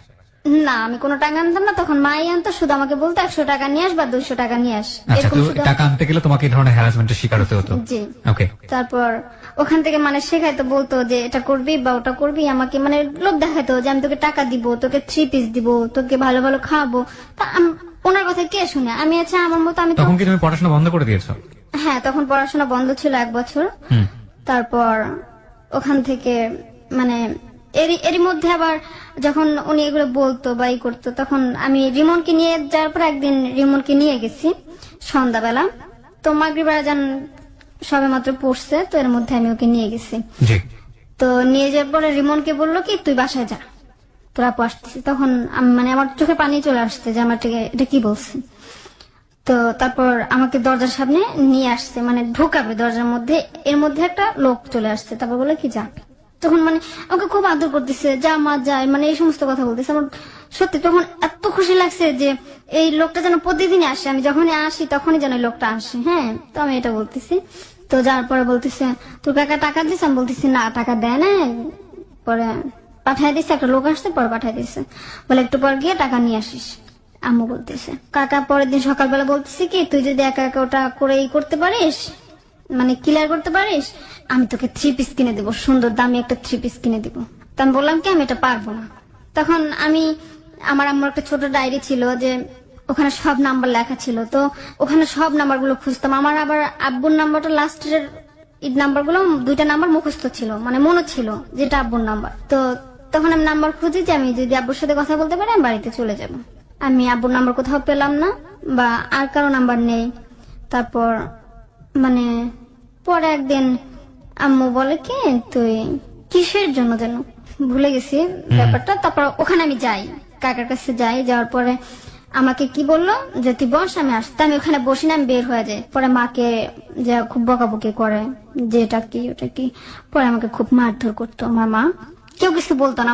ওখানে 2টা ভাড়াটিয়া থাকতো, আমরা আমরা নেই 3টা। তো ওনারা কেউ কিছু বলতো না। একদিন বলে কি মাকে বলি তুমি কি এইগুলোই চাও, মেয়েদের ভালো ছাড়া কি খারাপ, মানে খারাপ ছাড়া কি ভালো চাইতে পারো না, এরকম বলি আমি। তো বলার পরে আমাকে একদিন কাকা নিয়ে যায়। নিয়ে যাওয়ার পরে মানে একটা বাসা ছিল, খালি ছিল। ওই বাসাটা নাকি কি সমস্যা ছিল, এর জন্য খালি থাকতো, কেউ ভাড়া নিত না। তো এই ছাদে গিয়ে বলতেছে, ছাদে আম্মু আমি আর ওই কাকাটা বসা। তো বলতেছে কি আমার মেয়েকে আমি মানে ও একটু বড় হলে রাজরানীর মতো রাখবো, মানে লোক দেখাইতেছে। উনি কি করলো এগুলো বললো। তারপর আমাকে কাকায় বললো কি তুমি এবার যাও, ও যাচ্ছে, ও যাবে একটু পরে। তো আমাকে নিয়ে যায়। তখন মানে আমার এত খারাপ লাগতেছে যে আমার মা আমাকে ফেলে চলে যাচ্ছে। তখন আমি খাটের মধ্যে বসছি। বসার পরে আমার কাকা বলতেছে কি মানে খাটটা একটু লড়তো। তো বলতেছি খাটটা লড়ে কেন জানিস? আমি বলতেছি কেন লড়ে? বলে খাটটা তোর মা ভাঙছে। বলছি মা কি করে ভাঙছে? বলে তোর মার সাথে ওটা করে ভাঙছে। সেদিন আমি জানি আমার মার সাথে এটা হয় ওনার। তখন ওখানে আমি খুব কান্না করি। তো ভেরি আনফরচুনেট। বলুন। তারপর কান্না করার পরে বলতেছে তোর মা আমাকে বলে তোকে নিয়ে আসবে বা তোকে দিয়ে এটা করাবে। সেদিন আমাকে ওগুলো সব বলে। তুমি তো ক্লাস 6 এ পড়তা, তুমি এগুলো বুঝতা? মানে এই যে কথাগুলো যখন এগুলো বলতো আমি তো বুঝতে পারছি তোমার কাছে খুব খারাপ লাগতো, কিন্তু এগুলো তো তোমার ওই বয়সে বোঝার কথা না। তোমার কি ফিল হতো ওই সময়টাতে? ওই সময়টা মনে হতো যে উনি তো আবার সবকিছু এভাবে বলতো না, যা মানে আমি যেভাবে বলছি উনি সেভাবে বলে না, মানে খুব নোংরা ভাষায় বলতো। সেটা তো আমরা বুঝতে পারছি। তখন তোমার কি মনে হতো? তখন মনে হতো মানে এরকম কোন মানে এটা যে মানুষের সাথে মানুষ করতে পারে আমার এটা মনে হতো না। ওকে, মানে অবিশ্বাস্য মনে হতো। জি। তারপর আমি জিজ্ঞেস করলাম কিভাবে করছে। তখন আমাকে বললো যে এটা করে করছে। তখন আমি খুব কান্না করতেছি যে আমার মার সাথে এটা হয়েছে, মানে নোংরা ভাবে কথাটা বলছে। তো তারপর উনি কি করলো, বললো তুই বস, আমি টয়লেট থেকে আসি। তো ওই দিন বাইরে থেকে সিটকানি মেরে গেছে। ওই দিন আমি কিছু আর বলি নাই। তো এমনিতে আমার মানে খুব খারাপ লাগতো যে আমাকে এটা কি করতে দেয় বা কেনই দেয়। তো মানে যখন টাকা নিতে পাঠাইতো তখন মনে হতো যে মার কাছে কি টাকা নাই, কিসের জন্য পাঠায় এখানে। তারপর ওই দিন কি করলো, আয়শা বাতে অফ করলো। ওই দিন অনেক রাতে আসছে, আসার পরে এটা করছে। তখন করছে কিরকম মানে অত জোর জবরদস্তি করে নাই, আমার মুখটা চেপে ধরে শুধু, যে আওয়াজটা জানে মানুষ না শুনে। তো মুখটা চেপে ধরে ওটা মানে করে ফেলে। তখন খুব ব্লিডিং হয়। তখন আম্মুকে ডেকে নেয়। তো ওনার একটা ভেজেট ছিল যে সাদা কালো লাল এরকমের মধ্যে ছিল ভেসিট, মানে চাদর। ও বেডশিট। আচ্ছা হ্যাঁ। তারপর কি করলো মানে ওটা মাখা গেল ব্লাডে। তো আম্মু মানে দেখলাম যে মানে আম্মু খুব হতাশ, মানে হয়রান হয়ে গেছে, উনি কি দিয়ে কি করবে। তো কাকাটাও ভয় পাইছে। তারপর কি করলো, উনি আমাকে ডাক্তারের কাছে নিল না। তোমাদের বাসা থেকে ওই ওই লোকের বাসাটা কত দূর ছিল? বললাম না 30 সেকেন্ড, মানে 30 সেকেন্ড, একদম পাশাপাশি বাসা হ্যাঁ, ছিল। পাশাপাশি ছিল। তারপর ব্লিডিং হচ্ছে। তারপর উনি কি করলো, আমাকে ডাক্তার কাছে নিয়ে যায় না, ওনার পরিচিত ডাক্তার নিয়ে আসছে। তো নিয়ে আসার পরে বললো কি যে এটা মানে ওনার পরিচিত, মানে উনিও আমার সাথে এটা করতে চেয়েছে, যে ডাক্তারকে নিয়ে আসছে। আমি রাজি হই নাই বা ই করি নাই। তারপর ওই অবস্থাতেই না মানে আগে মানে আগেও ওই ডাক্তার তোমার সাথে ডাক্তার যে আসছে, মানে কাকার পরিচিত ডাক্তার আসছে, ওনারও টার্গেটে ছিলা তুমি? জি। ওকে, ঠিক আছে। ক্লাস 6 এ পড়ো তখন তুমি, 10-11 বছর বয়স তোমার। তখন আমার 9-10 বছর এরকম 9-10 বছর বয়স। একটা তো বিষয় আছে যে মেয়ে হওয়ার ব্যাপার থাকে, মানে আমি যেটা বোঝাচ্ছি আই থিঙ্ক তুমি বুঝতে পেরেছো। ওই সময়টাতে তো ওই জিনিসটা তোমার হয়নি না, হয়নি তখন। তারপর এবং এই ভদ্রলোক শব্দটা উচ্চারণ করা আসলে খুবই কঠিন আমার জন্য, এই লোকটার জন্য। একটু বলি, মানে ওর বয়স তখন কত ছিল আনুমানিক তোমার ধারণা মতে? 40-45 এরকম, মানে খুব বয়স্ক ছিল। ওকে, হ্যাঁ বলো। তারপর ডাক্তার আসছে, ডাক্তার আসার পরে আমাকে চেক টেক করছে, ওষুধ দিল, বলে এগুলো খাওয়াইতে। তো আমি 10-12 দিনই অসুস্থ ছিলাম। তো আমি খুব কান্না করতাম শেষে, মা কিছু বলতো না। মা সারাদিন পর মানে আসতো, ওই রিফাত রিমনকে রাখতাম, মিমকে রাখতাম। এরই মধ্যে আবার উনি চলে যায়, ওই সে কাকাটা বাড়িতে চলে যায়। বাড়িতে চলে যাওয়ার পর আমাদের ঘরে বাজার নাই। তো বাজার নাই, তো আমাকে বলতেছে, তখন আমি সুস্থ হয়ে গেছি।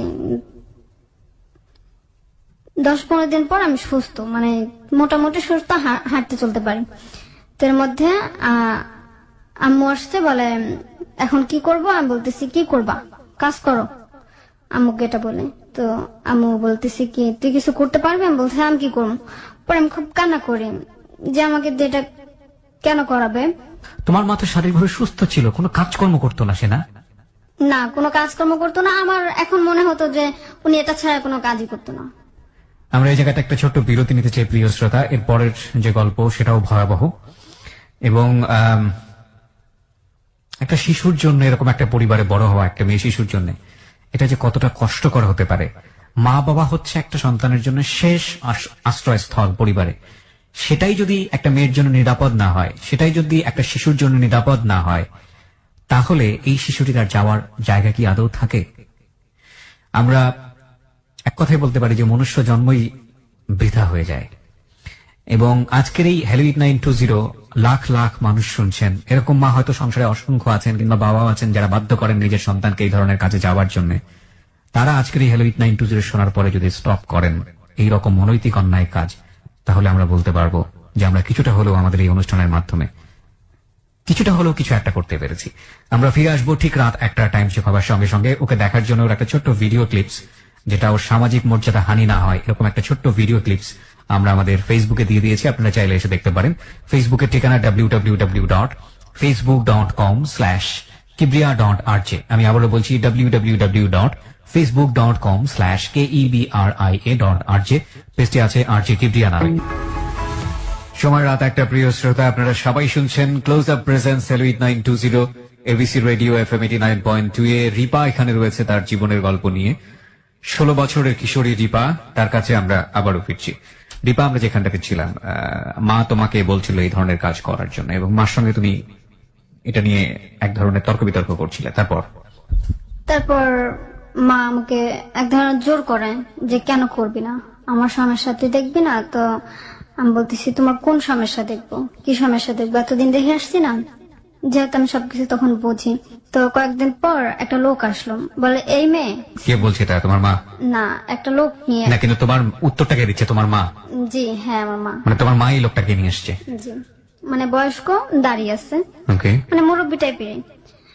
তারপর উনি আসছে, উনি আসার পরে মা বলতেছে কি আপনি যান, আমি ওকে রেডি করি।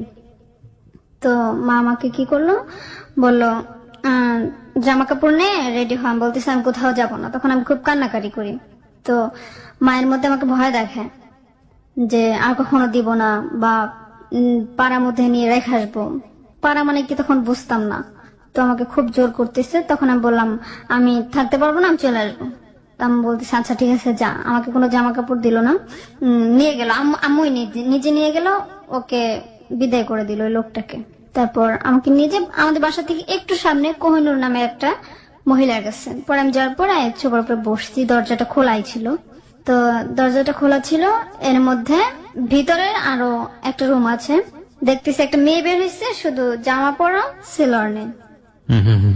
তো আমি ওখানে খুব জোর করে আমি থাকবো না, আমি চলে যাব। তো আমি কান্নাকাটি করার পরে একটা লোক আসছে। মা বলে কি তো এখানে 1-1.5 ঘন্টা থাক, আমি তোকে এসে নিয়ে যাব। ওনাকে বলে যায় যে ওকে বের হতে দিবেন না। উনি ওই মহিলাটাকে নাকি সবাই চিনতো, আমাদের মধ্যবাড্ডা এলাকায় সবাই চিনে ওনাকে। আচ্ছা, আমি এখন, কি নাম ছিল মহিলাটার? কোহিনুর ছিল। কোহিনুর। উনি কি করলো, বললো তোর নাম কি? বলে রিপা। বলে তোর বোন কি শিরিন? আমি বলতেছি হ্যাঁ। বলে তুই তো শিরিনের মতনই হয়েছিস, আমার বড়পুর চেহারা আমার মতো। তো বলতেছে শিরিনরাও তো তোর মা এমন করছিল। তো আমার আপুকে নাকি ফার্স্ট ওনার বাসায় নিয়ে যায়। ওনার বাসায় নেওয়ার পরে নাকি খারাপ কিছু দেখে দরজা খোলা ছিল, তো উনি ওখান থেকে জুতা টোতা রাইখা পালায় চলে যায়। এরই মধ্যে আবার ওখানে আমাকে এটা 2টা করাইলো, তো 2টা করানোর পর আমাকে 700 টাকা দিল। 700 টাকা দেওয়ার পরে তারপর যে লোক 2টা ওই লোক 2টা বলতেছে যে তোমার নামে তো কেস হয়ে যাবে, মামলা হয়ে যাবে, তুমি এটা কিছুই করছো বলে, মানে খুব নোংরা একটা কথা বলে যে এগুলো ঘাটতে ঘাটতে আসছি, এবার কে আমার নামে কেস করবে, কে আমার নামে মামলা কোহিনূর করবে। রিপ্লাই দেয় এটা। হ্যাঁ, কোহিনূর রিপ্লাই দিয়ে নিয়ে আসলো, মানে টাকা দিল, 700 টাকা দিল আমাকে। বললো, মানে তখন ওনার সাথে খুব কথা হয়, আমাকে হাতে যখন টাকা দিচ্ছে তখন আপুর কথা বলে, তোর মা যেন আসলে কেমনে, আমরাও তো মেয়ে দিয়ে করি। ওনার নিজের মেয়ে দিয়ে উনি করে। তো বলতেছে এই বয়সের না। প্রিয় শ্রোতা, এখানে একটা বিষয় একটু নোট করে নেই। আপনারা নিশ্চয়ই আপনাদের জায়গা থেকে, বুদ্ধিমত্তা থেকে গল্পটা বুঝতে পারছেন ও কি বলতে চাচ্ছে। একটা শব্দ আমরা এখানে একটু মিউট করে দিচ্ছি, একটা ভিন্ন সাউন্ড দিয়ে এটাকে অফ করছি, এটা স্বাধীনতার জায়গাটা থেকেই, এবং সেটা আপনারা আপনাদের জায়গা থেকে একটু বুঝে নেবেন। বলো। তারপর আপুর সম্বন্ধে বললো আমাকে, আমি ওখান থেকে চলে আসছি, মা আসার আগেই চলে আসছি। তো বাসায় গিয়ে দেখি আমার মা তরকারি কাটতেছে। তো আমি মাকে বলতেছি তোমার ঘরে না বাজার নাই? তো বলতেছে ঘর ভাড়া টাকা দেওয়া লাগবে না, কি করবো এখন। এরই মধ্যে ওই হুমায়ুন চলে আসছে বাড়ি থেকে। আচ্ছা, আপনার যার একটা ছোট ভাই হলো রিমনের পরে, তাই না? ওটা কার বেবি ছিল? আমি বলতে পারি না ওটা কার। এটা আপনি আজও জানেন না? ওই ভাইটা বেঁচে আছে? জি, এখনো বেঁচে আছে। ওর বয়স কত? ওর 5 বছর। আপনাদের সাথেই থাকে? হ্যাঁ। আপনার বাবা এটা জেনেছিল পরবর্তীতে? জেনেছে তো নিশ্চয়ই, কিছু জি। বলেছে?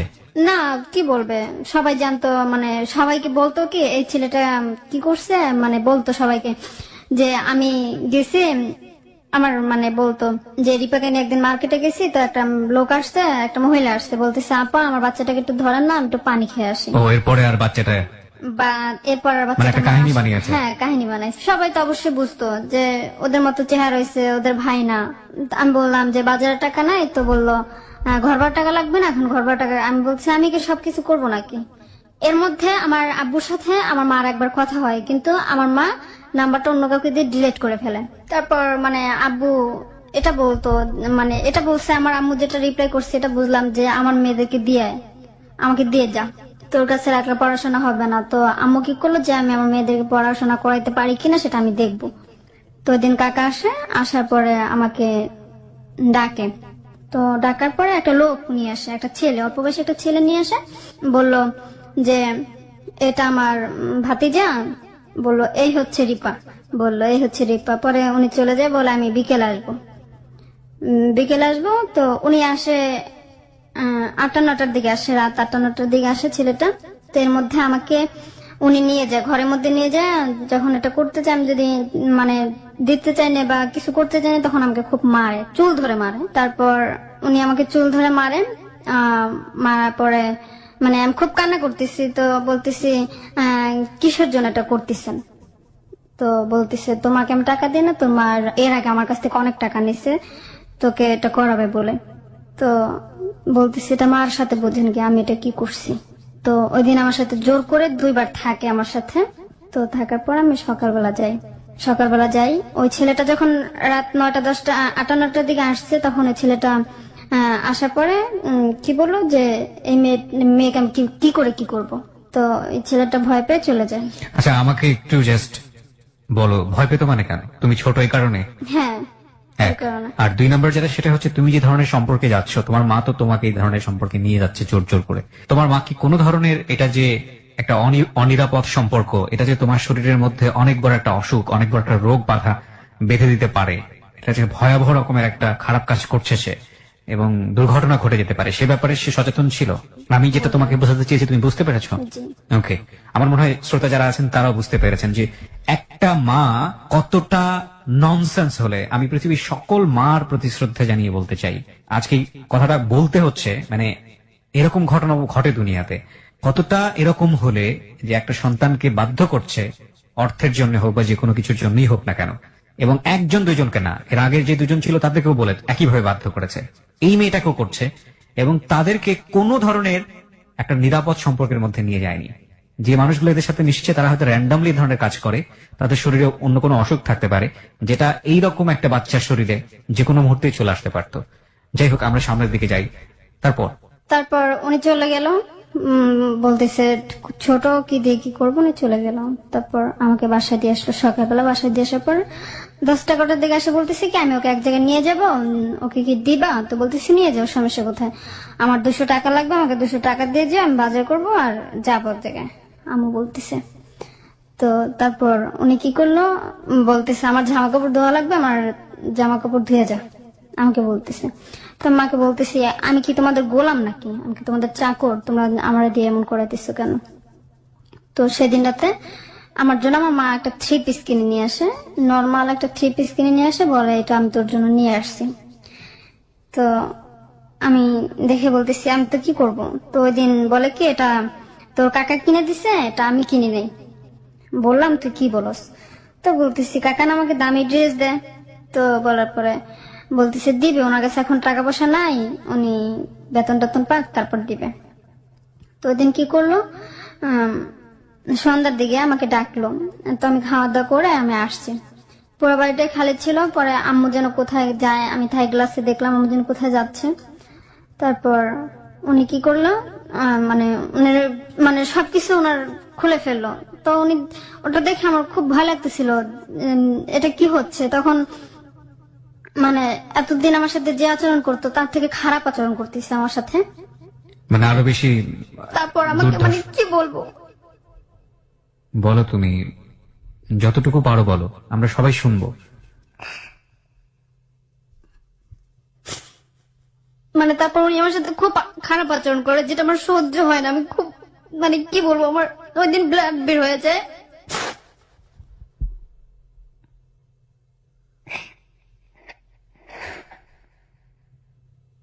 মানুষ কতটা অমানুষ হলে, কতটা পাশবিক হলে এই ধরনের কাজ করতে পারে। বিকৃত রুচি জন্ম থেকে জন্মান্তরে মানুষের মধ্যে ছিল, কিন্তু তাই বলে এতটা ভয়াবহ রকমের। তারপর উনি আমাকে ওই দিন পরের দিন সকালবেলা আমাকে ডাক্তার কাছে নিয়ে যায়। ওই দিন আমাকে ডাক্তার কাছে নেয়, সেই ডাক্তার কাছেই নেয়। তো উনি আবার কি করলো, ওনাকে এই পাশে বসালো, আমাকে ভিতরে নিয়ে গেল। ওখানে উনি আমার সাথে এটা ডাক্তার? জি, মানে কি বলবো, আমার হাত দুটো এমন ভাবে মানে এরকম একটা সাথে চাপা ধরছে, আমার হাতে খুব ব্যথা পাইতেছিলাম, মানে না পারতেছি কিছু বলতে, না পারতেছি কিছু করতে। একজন মহিলা আসছে, বলে ডাক্তার কোথায়, বলে ডাক্তার একটু বাইরে গেছে, আসতে লেট হবে। ওই মহিলাটা চলে গেল, আর কোনো মানুষই আসলো না। মানে আমার তখন মনে হইতেছিল যে ভিতরে কেউ চলে আসতো, মানে এত খারাপ লাগতেছিল।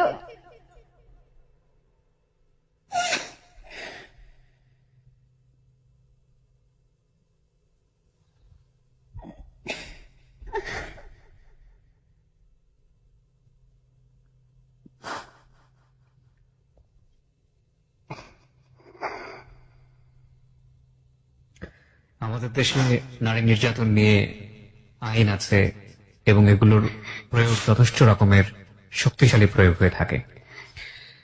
এই শিশুটা কিভাবে এরকম একটা সেফ জায়গায় আশ্রয় নিতে পারে? মা তো তার সবচেয়ে নিরাপদ জায়গা, মাই তাকে এই জায়গাগুলোতে নিয়ে যাচ্ছে, ইনসিস্ট করছে। এবং যে ধরনের ভায়োলেন্সের শিকার হচ্ছে, এটা তো শুধুমাত্র শারীরিক না, একটা মানসিক জগতেও একটা মনোবৈকল্য তৈরি করবে। কিন্তু এই শিশুটা যাবে তাহলে কোথায়?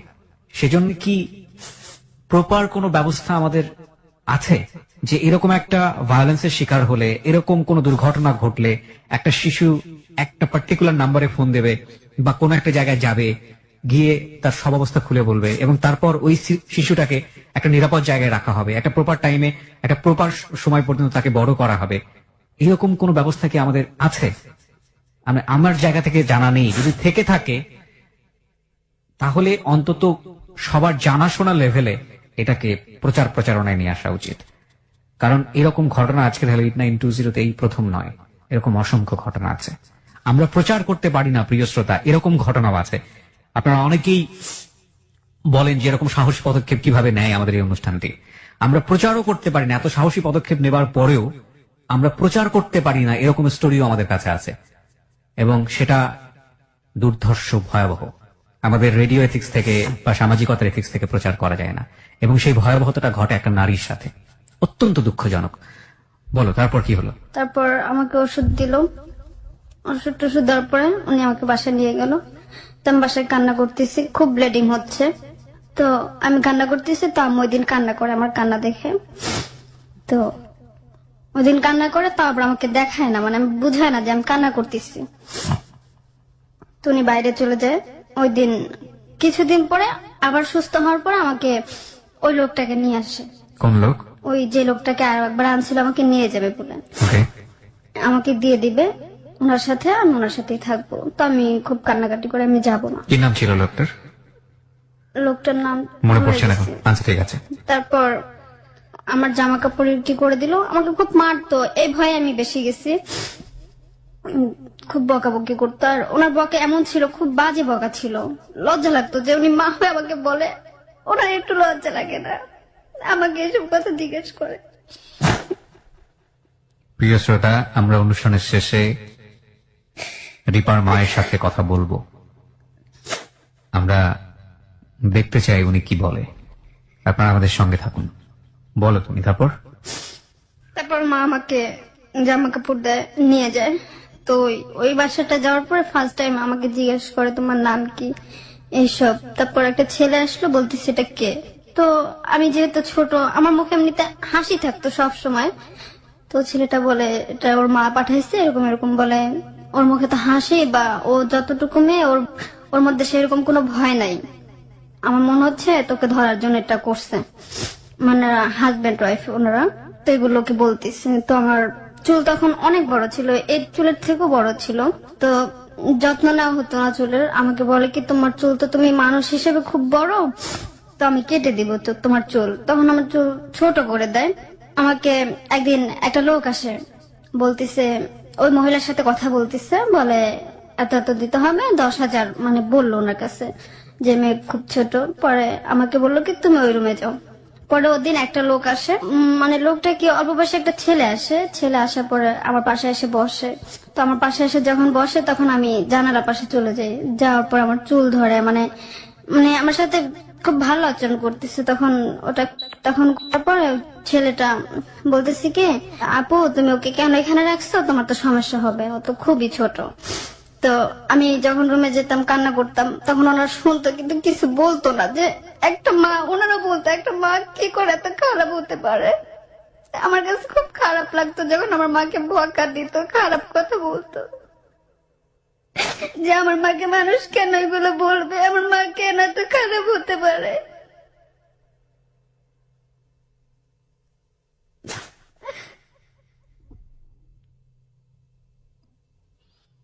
তারপর উনি আমাকে বলতেছে যে, মানে উনি ওনার লাইফের কথা বলতেছে যে আমার একটা ছোট ভাই ছিল, আমার যদি সেরকম কোনো ক্ষমতা থাকতো আমি তাহলে তোমাকে নিয়ে আসতাম। তো উনি আমার সাথে সেদিন খুব কান্না করে আমাকে ধরে। তখন আমার কাছে খুব খারাপ লাগে যে আমার নিজের মা বুঝে না, অন্য মানুষ আমাকে ধরে কান্না করে। তো বললো তুমি আমার কাছে থাকো, আমি তোমাকে ভালোভাবে রাখবো, হয়তো কিছুদিন করো, আমি তোমাকে ভালো একটা জীবন দিব। তো আমি ওনার কাছে থাকতাম, অন্য কোথাও যেতাম না। আমার মা যা টাকা হতো উনি নিয়ে যেত। আর যখন আমার সাথে কেউ থাকতো তখন উনি খুব কান্না করতো। আমি কি কান্না করতাম, ওই মহিলা খুব কান্না করতো আমার কষ্ট দেখে। তো কিছুদিন পর একটা লোক আসে। লোক আসে পরে ওখানে আরো একটা মেয়ে থাকে, মেয়েটা নাকি অসুস্থ থাকে। তখনও বুঝি না যে অসুস্থ মানে কি বা মেন্স মানে কি। বলে আমি অসুস্থ হয়েছি, তো আমি এটা কি করে করবো, যদি কেউ পারে তাহলে করুক। তো তারপর বলে কি, মানে লোকটা খুব মোটা ছিল। তখনও তুমি এটা বোঝো না, মানে তখনও তোমার ভিতরে এই জিনিসটা আসেনি? না, তখন কি ভয়াবহ, কি দুর্ধর্ষ। তারপর আমাকে ওই লোকটা কি করলো, নিয়ে গেল। ওই লোকটা ফার্স্ট টাইম বলে কি আমার তো ভয় লাগতেছে ওর সাথে যেতে, আমার সাথে কি করে যাব। তো আপুটা বললো কি যান, সমস্যা নাই। তারপর শুধু বললো যে একটু আস্তে ধীরে, মানে এটি করে তারপরে করেন। তো আমি যাওয়ার পরে ওই লোকটা, তো এর মধ্যে হালকা একটু ব্লাড দেখা দেয়। তো ওই লোকটা ওখান থেকে চলে যায় কিছু না বলে, ব্যালেন্স না দিয়ে কিছু না বলে চলে যায়, ভয় পাইছে। তো ওই লোকটা কতদিন পর আবার আসে, 4-5 দিন পর আবার আসে। 4-5 দিনের মধ্যে আমাকে যেমন এক পাচ্ছে বা কোনোদিন পাচ্ছে না, কান্না করতেছি বিধে। তো ওই লোকটা আসে। তো আমার যেটা ব্লিডিং হয়েছে আমি এটা আবার আপুকে বলি না। তো ওই দিন আসার পরে আমার মানে খুব, তখন আমার খুব মানে তলপেটে ব্যথা করে। তো অনেকক্ষণ পর দেখতেছি আমার খুব ব্লিডিং হচ্ছে। আমি আপাকে বলি না, আমার লজ্জা লাগতেছে।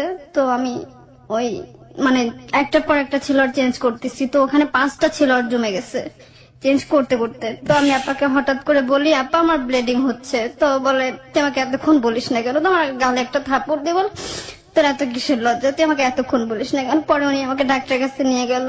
তো ডাক্তার বললো, দেখেন এটা মেন্সের ব্লাড হতে পারে, কিছুক্ষণ ওয়েট করেন। তারপর আম্মু কয়েকদিন পর এসে টাকা নিয়ে যায়। আমি আম্মুর সাথে কোনো কথা টথা বলি না। তো ওনারা ওখান থেকে বাসা চেঞ্জ করে, ওনারা শাহাদাতপুর যায়। তো যার পরে ওখানে বলে সবাইকে এই মেয়েটা এইভাবে। আমার কাছে খুব খারাপ লাগতো যে আমার মা সম্বন্ধে কেন এগুলো বলবে। তারপর আমাকে নিয়ে কক্সবাজার চলে যায় আম্মু। তো যার পরে ওখানে যাওয়ার পরে বলে কি, তোকে দিয়ে আর কখন আমি এগুলো করাবো না, কষ্ট হোক যাই হোক না খায় থাকবো, 3 বেলার পর 1 বেলা খামো, তারপর ভালো, আমি তোকে আর কিছু করবো না। সত্যি তখন আমার চোখে এমনিতে পানি চলে আসছে যে আমার মা ভালো হয়ে গেছে। তারপর একটা বাসা নিল, ছোট একটা বাসা নিল কক্সবাজারে। জি, একটা মানে বাসা নেয়। বাসায় আমার খালা বাসা থেকে হালকা পাতলা মাল জিনিস আনে, যেহেতু আমাদের ওখানে কিছু নাই। আমার একটা চাকরি নেয়, ওখানে চাকরি নেয়, একটা হোটেলে রান্না বান্না করে। তো এতদিন পরে দেখলাই প্রথম তোমার মা কোথাও কোনো কাজ নিল? হ্যাঁ, পরে কি করলো, আমি শুধু রান্না বান্না করতাম আর সারাদিন আমি ঘুমাইতাম। তো হঠাৎ আম্মু বলে কি, 1-1.5 মাস পর বলতেছে কি, তুই ঢাকা যা, ঢাকা গিয়ে তোর উর্মি আপু একটু বেড়াই আসতে বলছে, তুই গিয়ে একটু থেকে টেকে আসা। এই উর্মি আপুটাকে? ওই সেই মেয়েটা, যে মেয়েটা তোমাকে জড়িয়ে ধরে কাঁদতো? হ্যাঁ, ওই মেয়েটা, এবং যার বাসাতে তোমাদেরকে এই ধরনের কাজ করতে হতো? জি। প্রিয় শ্রোতা, আমরা এই জায়গাটায় ছোট্ট আরেকটা বিরতি নিতে চাই। 4 মিনিটের ব্রেক। 4 মিনিট পরে আমরা আবারও ফিরবো। রিপার জীবনের গল্প আপনারা শুনছেন ক্লোজ আপ প্রেজেন্স হ্যালো 8920-তে। 16 বছরের রিপা এই মুহূর্তে স্টুডিওতে। তাকে দেখার জন্য আপনারা চলে আসতে পারেন আমার ফেসবুক পেজে। ছোট্ট একটা ভিডিও ক্লিপস ওখানে আমরা দিয়েছি। আমার ফেসবুকের ঠিকানা হচ্ছে www.facebook.com/kibriya.rj KEBRIA.RJ। পেজটি আছে আরজে কিবরিয়া নামে। ওখানে লাইক দেওয়ার সঙ্গে সঙ্গে আপনি আমার পেজের মেম্বার হয়ে যাবেন, যাবতীয় অনুষ্ঠান ডাউনলোড করতে পারবেন। চাইলে রিপার সঙ্গে আপনারা কথা বলতে পারেন, সরাসরি যোগাযোগ করতে পারেন। ফিরে আসছি ঠিক 4 মিনিট পর। 4 মিনিট পর আরো একবার ওয়েলকাম করছি ক্লোজ আপ প্রেজেন্স হ্যালো 8920-তে। আমি আরজে কিবরিয়া রয়েছে আপনার সঙ্গে, এবং আমার সঙ্গে রয়েছে আজকে রিপা, তার জীবনের গল্প নিয়ে। আমি রিপার কাছে আবারও ফিরছি।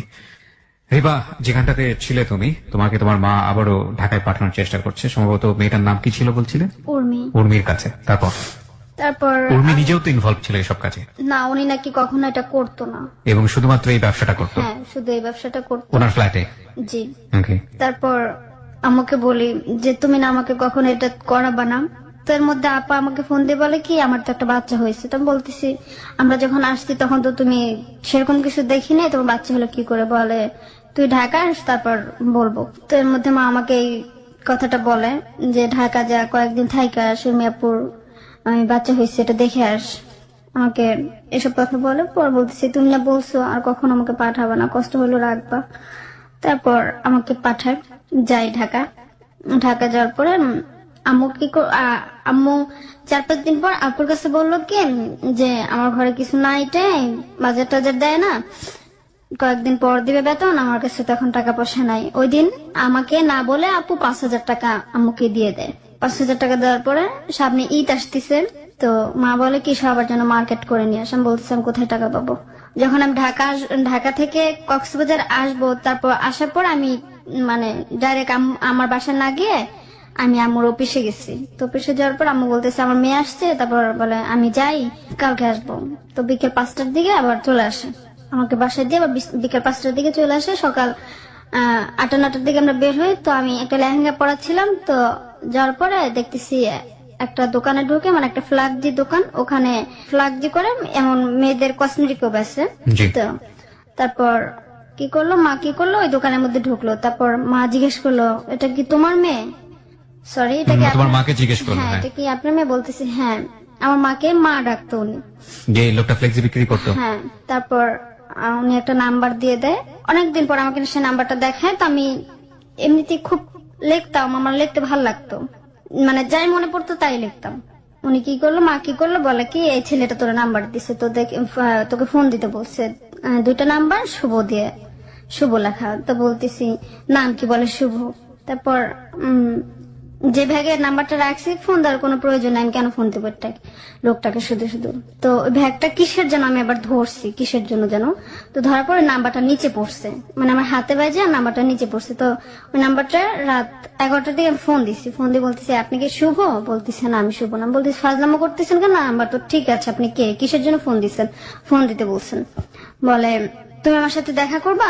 তার মানে যেদিন আমি ওর সাথে কথা বলছি সেদিন ছিল বৃহস্পতিবার, তারপরের দিন শুক্রবার। বলতেছে কালকে তো আমার দোকান বন্ধ থাকবে, তুমি আসো, নামাজ টামাজ পড়বো, নামাজের পরে একটু দেখা করো আমার সাথে। তো বলতেছি কেন দেখা করবো শুধু শুধু?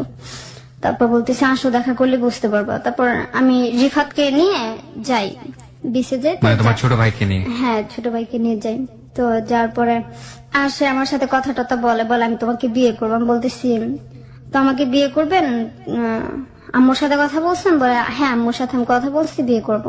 তুমি বিয়ে জিনিসটাকে তখন বুঝো? মানে বিয়ে জিনিসটা কি বুঝো? একটা সংসার কি জিনিস তখন বুঝো? তখন সংসার মানে বুঝতাম না, যে বিয়ে তো বিয়েই। কত সালের ঘটনা? এখন তো 2015 সাল চলে, কয় বছর আগের আনুমানিক মনে আছে? 3-4 বছর হবে। 3-4 বছর আগের ঘটনা। জি তার মানে তো তখন তোমার বয়স আরো কম। এখন যদি 16 হয় তখন তোমার 12-13 বছর বয়স। জি। তারপর আসলো, একটা ছেলেকে নিয়ে আসলো। আসার পরে বলতেছে আম্মু আমি ওকে বিয়ে করবো এমন এমন। পরে আমাকে কয়েকদিন পর নিয়ে যায়, একটা জায়গায় নিয়ে যায়। যাওয়ার পরে ওই ছেলেটা আম্মুকে 10,000 টাকা দেয়, বলে এটা কাজীকে দিবেন ঘুষ। তো তারপর বিয়ে দেয়। তো বিয়ে দেওয়ার পর শুধু একটা কাগজ দেয়, যে কাগজের মধ্যে ওর নাম ছিল, আমার নাম ছিল, ওদের বাড়ির নাম ছিল। আসলে এটা বাড়ির নাম ছিল না। বলে এটা কাবিনের কাগজ, মানে এটা এই কাগজটা দিলে কাবিন নামা দিবে তোমাকে 3 মাস পর, এটা তোমার কাছে রাখো, ফটোকপি করে আমাকে দিও তুমি। তো ওইটা আমার কাছে রাখি। তো ওই দিন কি করলো, এক ঘরের মধ্যে মা থাকে, তো ও কি করলো, আমাকে নিয়ে একটা হোটেলে গেল। হোটেলে গেছে, তো যাওয়ার পরে যেখানে যে সবকিছু লিখতেছে, যখন আমার নামটা বলে যে আপনার ওয়াইফের নাম কি, তখন ও আমার নামটাই উচ্চারণ করতে পারে না। আমাকে এসে জিজ্ঞেস করে আবার তোমার নাম যেন কি। তখন আমার যে মানে সন্দেহ মনে হলো যে আমাকে নামটা আবার কেন জিজ্ঞেস করা, এতদিন ধরে চলে আমার নামটা কেন জিজ্ঞেস করছে? হ্যাঁ, মনে রাখতে পারে না। তারপর ও উপরে গেছে, উপরে যাওয়ার পর আমাকে নিয়ে উপরে গেছে। তো বলতেছে আমি বলতেছি কি আমি তো এখন আপনার ওয়াইফ, তো আমি যদি আপনার ফ্যামিলির সাথে কারোর সাথে কথা বলি আপনি কথা বলতে দিবেন না। বলে এখনো তো হয় না, কাউকে তো বলি না। বলতেছে আপনার কাকা না জানে? ওরা কাকা ছিল। বলে এটা হচ্ছে আমার কাকা। মানে সেরকম ভাবে সবকিছু সাজাইছে যে বোঝার মতো কোনো ক্ষমতা নাই। তারপর আমাকে ও কি করলো, যে তুমি থাকো আমি খাবার নিয়ে আসি। খাবার আনতে গেল, তারপর আসছে। তো ফোনে কথা বলে যে হ্যাঁ সবকিছু হবে, সবকিছু ঠিক মতনই হবে। তো তারপর ওখানে ওর সাথে ওটা হয়। তো হওয়ার পরে পরের দিন আমাকে সকালবেলা দিয়ে আসে, শুধু গাড়ি ভাড়া টাকাটা দেয় আমাকে। তো যাওয়ার পরে কয়েকদিন পর 20-25 দিন পর শুনি কি আমার আম্মুর যে হোটেলে কাজ করে, হোটেলে একটা লোকের সাথে রিলেশন আছে। তো হোটেলের ম্যানেজার। তো উনি বলতেছে কি আমার আম্মু নাকি তখন প্রেগনেন্ট ছিল। উনি বলল যে তোমরা এখন ঢাকা যাও, ওটা অ্যাবর্শন করে আসো বা ওটা ফেলে দিয়ে আসো, যে ঢাকা গিয়ে সবকিছু আবার ঠিকঠাক করে আবার আইসো। তখন তো তোমার বাবার সঙ্গে তোমাদের পরিবারের সম্পর্ক একেবারেই ডিটাচড। হ্যাঁ, নাই। তুমি, তোমার মা, তোমার ছোট 2 ভাই। হ্যাঁ, এই দিল ব্যালেন্স দিল 2000 টাকা দিল। তো 2000 টাকা দেওয়ার পরে উনি কি করলো, এক রাত আমার এক ফুপি ছিল ওনার বাসায় থাকলো। থাকার পর পরের দিন সকালবেলা গাড়িতে উঠলো। গাড়িতে ওঠার পরে আবার ঢাকা চলে আসলো। ঢাকা চলে আসার পরে কোথাও যাবে, পরে সেই উর্মিয়াপুর বাসায় যায়। উর্মিয়াপুর বাসায় গিয়ে সবকিছু ঠিকঠাক করে ওখানে 10-12 দিনের মতো ছিলাম। তো দেখি একটা লোক আমাকে বলতেছে কি রিপা, উর্মিয়াপুর বলতেছে যে রিপা নিচে গিয়ে 7 আপ বিস্কিট আমাকে এগুলো নিয়ে আস। তো নিয়ে আসছি। আসার পরে ওই আপুটা ছিল পাকঘরে, একটা মেয়ে দরজা খুলে দিছে। আপু জানে না। তো আমি দরজা টাক দেওয়ার পর দরজাটা খুলে দিছে। তো খোলার পরে আমি এসে বসছি। তো মিমকে জিজ্ঞেস করতেছি, মিম আছে তখন, যে মিম মা কই? কয় মা ভিতরে গেছে। তো আমি হয়তো ভাবছি যে কাপড় চোপড় পাল্টাইতেছে বা একটা লোককে দেখে গেছি, সেই লোকটা নাই। তখন আমার কাছে খারাপ লাগলো যে মা কি ওই লোকটাকে নিয়ে গেল নাকি। তখন মা দেখি মানে ওই সে আগের মেয়েটার মতনই জামা পরে সেলর নেই। তখন মানে আমার খুব খারাপ লাগছে যে মা এটা কি করলো। তখন মা মানে আমাকে দেখে মানে পুরো তাজ্জব, এটা কি দেখলাম আমি, ওকে না নিচে পাঠাইছে। তখন আপু বললো কি, আপু বললো কি দরজা খুলে দিছে, বলতেছে আমি খুলে দিছি। আমাকে জিজ্ঞেস করছিস তুই? তখন আপুকে আমি বললাম যে সবকিছু তো দেখেই ফেলছি, এখন কি হবে আর লুকায়, আপুকে বললাম। তারপর আপু একটা বাসা টাসা নিয়ে দিয়ে দিল। তারপর দেখতেছি আমার মানে আমি আর অসুস্থ হই না, আমি এর মধ্যে প্রেগনেন্ট হয়ে গেছি। প্রেগনেন্ট হয়ে গেছো তুমি হ্যাঁ, এইসব কাজ করতে করতে? না এসব কাজ করতে করতে না, ওর সাথে থাকার পরে। তুমি যে বেবির মা হতে যাচ্ছ তুমি বুঝলে কিভাবে? আমি বুঝলাম কি করে, আম্মু আগে বলতো যে মানে মা তোমাকে কিছু বিষয় বলে দিয়েছিল যে এটা হলে তোমার এই জিনিসগুলো হবে? জি। আচ্ছা, তারপর আম্মু কি করলো, আপু বললো কি, সেই উর্মি আপু বললো প্রসব টেস্ট আনতে, তো ওটা করলো, দেখে প্রেগনেন্ট। তো আপু বললো কি যে এটা তো এমনি কারণে, এটা তো নজরুলের, তো ওটা কিছু করার দরকার নাই, রেখে দাও। তো এটা নিয়ে আমি একবার আমাদের দেশের বাড়িতে যে বরিশাল, আমার দাদি খুব অসুস্থ ছিল, ওনাকে দেখে আসছি। তখন আমার আব্বু ছিল না, এই জন্য আমি দেখে আসছি। কারণ আব্বু থাকলে আমাকে কখনো আর আসতে দিত না, যেহেতু আমি প্রেগনেন্ট, আমার এখন ঢাকা আসা লাগবে, কেউ জানে না আমার বিয়ে হয়েছে। আচ্ছা। তারপর আমি চলে আসি 3-4 দিন থাকা। তো আসার পরে এর মধ্যে আমার মানে আস্তে আস্তে মানে পেটটা বড় হয়ে যেতেছে, বুঝতেছি। তারপর আমরা যে বাসায় থাকি সে বাসায় বাড়ি বলতেছে কি, মানে বলতেছে তুই এত মোটা হয়ে যেতেছিস কেন, আগের থেকে তো অনেক মোটা হয়ে যেতেছিস। তো আম্মু বলতেছে কি, আম্মু আমাকে বলতেছে কি আমরা যদি এই বাসায় থাকি বা এই বাসায় করি তাহলে তো সবাই বুঝে যাবে যে তুই প্রেগনেন্ট বা বাচ্চা হবে, সবাই দেখবে। তোমার বিয়ের ব্যাপারটা কি সবাইকে জানাজানি হয়নি? সবার কাছে না, জানায়নি? কেউ জানতো না, শুধু আমি, আম্মু আর ওই উর্মি আপুটা। সবাইকে জানানো না কেন? জানানো না কেন মানে আমার বড় আপু তারাও জানতো না যে আমার বিয়ে হয়েছে। কেন জানালো না? এখন আমি কি করে বলবো যে যে তুমি জানো না? এবং না। তুমি যাকে বিয়ে করলা ওনার পরিবারের সঙ্গে তোমার কোনো যোগাযোগ ছিল না? কোনো যোগাযোগ নেই। এটা তোমার মাই ভালো জানে। জি। ওকে। তারপর 5-6 মাস হয় আমার মানে প্রেগনেন্টের বয়স, তখন ও আসে। আসার পরে যখন আসে তখন আমার খুব খুশি আমি খুব খুশি যে আমার হাজবেন্ড আসতেছে। তো এর মধ্যে আবার আমার আম্মু সবাইকে আমাকে বললো কি যে সবাইকে বলবি যে তো ভাই আসতেছে। তো আমি তোর ভাইয়া আসতেছে? হ্যাঁ, আমি এখানে খুব অবাক যে আমার হাজবেন্ড আমি ভাইয়া বলবো কেন। তো বলার পরে বলতেছে সেটা তুই পরে বলবো, তুই থাক, এটা বলিস। তারপর তো আসার পরে সবাইকে বললো কি আমার ছেলে আসছে, আমার বড় ছেলে। তো বলতেছে এর কথা যে আর কখনো শুনিনি। বলতেছে ও কুমিল্লা থাকে, কুমিল্লা চাকরি করে। তো এখন যেহেতু আমার ভাই বা ওনার ছেলে আমার আপন ভাই, তখন সেহেতু আমি ওর পাশে কি করে শুই, বড় হয়ে গেছি বা আমার ভাইও এখন বড়, কি করে এক বিছানায় শুবো, আমাকে আলাদা আলাদা দিত। আবার যখন দরজা লাগাই দিত তখন একসাথে শুইতাম। তো মাকে দেখতাম অনেক রাতে উঠে মা বলতো নজরুল বুট খাবি বা ভাত খাবি বা এই জিনিসটা খাবি, মা এগুলো সাধতো অনেক রাতে উঠে। তো আমার যে একটা খুব খারাপ লাগতো যে আমরা একসাথে ঘুমাই বা কিছু করি, একটা বারান্দা মতো ছিল, ওখানে মা থাকতো।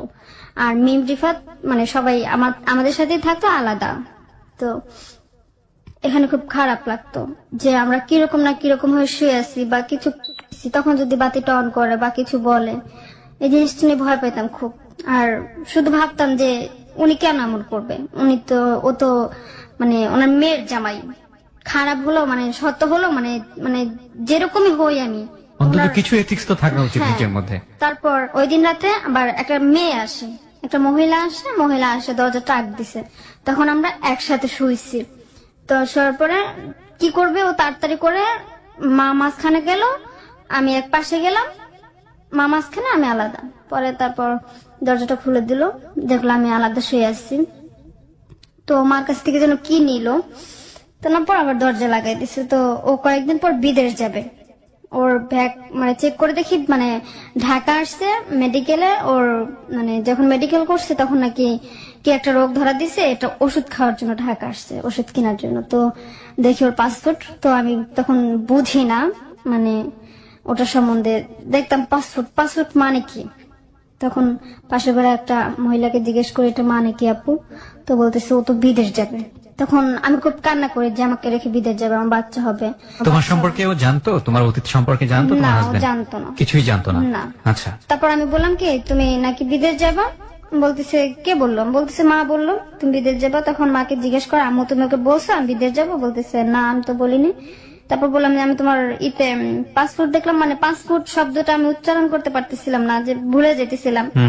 তারপর বললো তুমি তো পড়তেই পারো না, বলতেছে আমি দেখছি, আমি অন্য কাউকে জিজ্ঞেস করছি।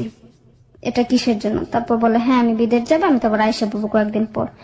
বলতেছি তুমি আমাকে রেখে কেন বিদেশ যাবো? তাহলে আমাকে বাড়িতে রেখে যাও। তো ও কি করলো, আমাদের কাউকে না বলেও চলে গেল।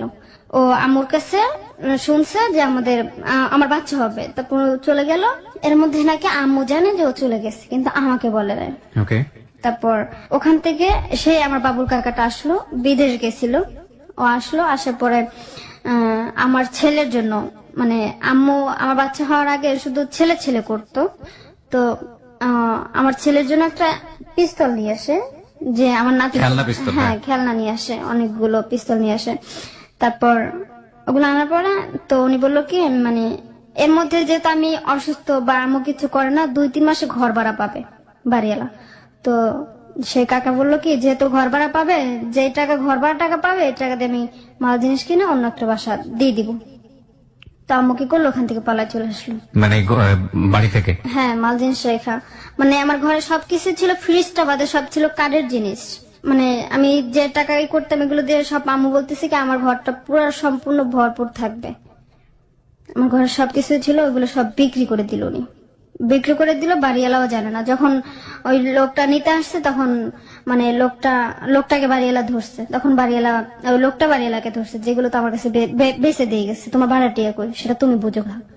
তো এটা বলছে, এটা আমি কয়েকদিন পর শুনি যে মাল জিনিস বেসে দিচ্ছে, বলতেছে কি আমাদের হাতে টাকা আসুক, তারপর ওগুলো আমরা আবার নিয়ে আসবো ঘর ভাড়া টাকা দিয়ে। পরে বাসা টাসা নেয়, আলাদা বাসা নেয়, ওখানে আবার নতুন করে সবকিছু কেনার পরে তো ওই দিন আমার কাকা আসে বাসায় আসার পরে আম্মুর সাথে থাকে, আমরা উপরে। তো আমাকে বলে কি, তুই ঘুমাবি না, জায়গা থাকিস, তুই মোবাইল মানে রেডিও শুনবি, গান শুনবি, বাতি চালানো থাকবে, তুই মোবাইল চিপবি, শুধু মোবাইলে বাতি অন করা থাকলেই হবে। তাই মনে কথা মতো মোবাইলে বাতি অন করলাম। মা বলতেছে আমার সাথে খারাপ কিছু করবে, মানে নোংরা ভাষায় বলতেছে। তখন আমার কাছে খুব খারাপ লাগলো যে মাকে জোর করে করবে আমার সাথে। কে এটা? মানে আপনার ওই আগের পরিচিত লোকজন? হ্যাঁ, ওই যে বাসায় ভাড়া এসছে সেই লোকজন না, ওই যে বাবুল কাকা। ওই বাবুল কাকা আবার রিটার্ন করেছে? তো তারপর আমি মোবাইল চিপতেছি, মাকে এক বিষয়ে জোর করতেছে। তারপর উনি কি করলো, সকালবেলা চলে গেল, বলে তোকে আমি মজা দেখাবো, মানে এটা বলে যে আমি তোকে মজা দেখাবো।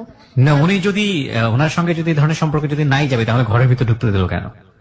সেটাই, মানে থাকতে দিল কেন, বা ওনার জন্য রান্না করছে, ইলিশ মাছ রান্না করছে, চিকন চালে ভাত রান্না করছে, মানে একেবারেই চিকন, যেটা উনি খায় সে কাকাটা। ওকে, যাই হোক, আমরা আসলে এই সম্পর্কের মিস্ট্রি আবিষ্কার করতে চাই না। আমরা মনে করি যেটা এক ধরনের ভয়াবহ রকমের ভায়োলেন্ট স্টোরি। আমরা আসলে স্টোরির মানে মিস্ট্রি পয়েন্ট গুলো আবিষ্কার করতে চাই না। রিয়েলি রিয়েলি মানে অসহ্য, মানে সহ্য করার মতো না। বলুন তারপর উনি কি করলো, ওখান থেকে আবার কয়েকদিন পর ঘর ভাড়া টাকা দিয়ে বাসা চেঞ্জ করলো। বাসা চেঞ্জ করার পরে একটা বাসা নিল, দোতলা, বলে এখানে তোরা থাকবে, এখানে এই সব কিছু করবি না। ওখানে নিল, ওখানে ওনার জন্য আসা যাওয়ার মানে একটু মানে বাবুলের জন্য আসা যাওয়া, হ্যাঁ ফ্রি, মানে ওই এখন তোমাদের টেক কেয়ার করছে? হ্যাঁ। তারপর উনি কি করলো, প্রতিদিনই আসতো। তো আমার কাছে খুব বিরক্ত লাগতো যে আমি ওনার মেয়ে, বা উনি আমাকে হয়তো আমি ওনার মেয়ে না, হয়তো উনি আমাকে মেয়ের মতো তো জানতো, বা আমার সামনে বসে এটা কি করে। তারপর তোমার সামনে বসেই জানতাম এই জিনিসগুলো হতো তোমার মায়ের সঙ্গে? হ্যাঁ, কিন্তু বাতি অফ করা থাকতো, আমি সব শুনতাম যে কি হচ্ছে। আমি ঘুমাইতাম না, যে এত মানে রাত 12টা 1টা যে আমি ঘুমাই গেছি, আমি কিছু শুনতেছি না, এটা না। আসতো, উনি যখনই আসতো তখনই বাতিটা অন করতো। এখানে যে আমি আছি, আমি যে ওনার মেয়ের মতো, ওনার সবসময় কথার মধ্যে আম্মু থাকতো। ওনার কি সংসার ছিল, ছেলে মেয়ে ছিল? বিয়ে করে না, বিয়ে করেনি না, আজ পর্যন্ত উনি বিয়ে করে না। তারপর এখানে সবকিছু হয়। তারপর এর মধ্যে আমি যখন আমার যখন 8 মাস হয়, তখন আমাকে দিয়ে এটা 2 বার করায়। তখন আমি খুব ব্যথা পাই। 8 মাসের সময়টাতে কার সঙ্গে? এটা বাবুলের সঙ্গে? না, বাবুলের সঙ্গে না, অন্য একটা ছেলের সাথে। তখন মানে সেটা হয় আমার বাসার মধ্যে আনে, আমি তো আর যেতে পারি না, ওনাকে বাসায় নিয়ে আসে। তারপর আমি বলতেছি তুমি কি এখন এটা বন্ধ করবো না? তখন আমি খুব কান্না করলাম, ওই লোকটার সামনে বসে ওনাকে আর কি বলবো। তো উনি এটা করে যায়। এর পরের দিন আবার একটা লোক নিয়ে আসে। এর মধ্যে আমাকে ভালো খাবার খাওয়াইতো, প্রতিদিন দুধ খাওয়াইতো। তারপর বলতো কি যে তোর বাচ্চা হইলে তুই আমার কাছে রাখবি, মাসে 20,000 টাকা দিবি, আমি তোর ছেলেকে দুধ খাওয়া, মানে আমি তোর ছেলেকে পালবো। তো আমি বলতেছি 20,000 টাকা দিব, আমাকে কি খারাপ কাজ করে পাঠাবো? মানে একটা নোংরা ভাষায় বললাম যে আমাকে কি এই কাজে পাঠাবো? তারপর বলতেছে না করলে খাওয়াবি কোত্থেকে পোলারে, এসব কথা বললো। তারপর আমার বাচ্চা হয়। বাচ্চা হওয়ার আগে সবাই বলতো যে তুমি যদি তোমার মেয়ের বাচ্চা যদি নর্মাল হও তাহলে নর্মাল হইতে যা যা লাগে সেগুলো নিয়ে আসো। তা আমি বলতো আমার মেয়ে নিয়ে আসবো, কয়েকদিনের মধ্যে নিয়ে আসবো। যেদিন আমার বাচ্চা হবে তার আগের দিনও এক ম্যানেজার আন্টি বলতেছে যে এগুলো নিয়ে আসো না কেন, বাচ্চা হয়ে যাবে এখন। আর আমি যেহেতু এগুলো বুঝতাম না, আমি সারাদিন ঘুমাইতাম। তখন পাশে ঘর আন্টিরা বলতো যে হাঁটা চলা করবে, এটা করবা। আমার মানে তখন খুব খারাপ লাগতো যে আমার নিজের মা, আমার মা আমাকে একটু কিছু শিখায় না। যে মানে কি বলবো, আমার যখন বাচ্চা হলো আমার মা আমাকে ধরে নাই। বিকৃত মানসিকতার মানুষ, কিচ্ছু বলার নেই, নাথিং টু সে।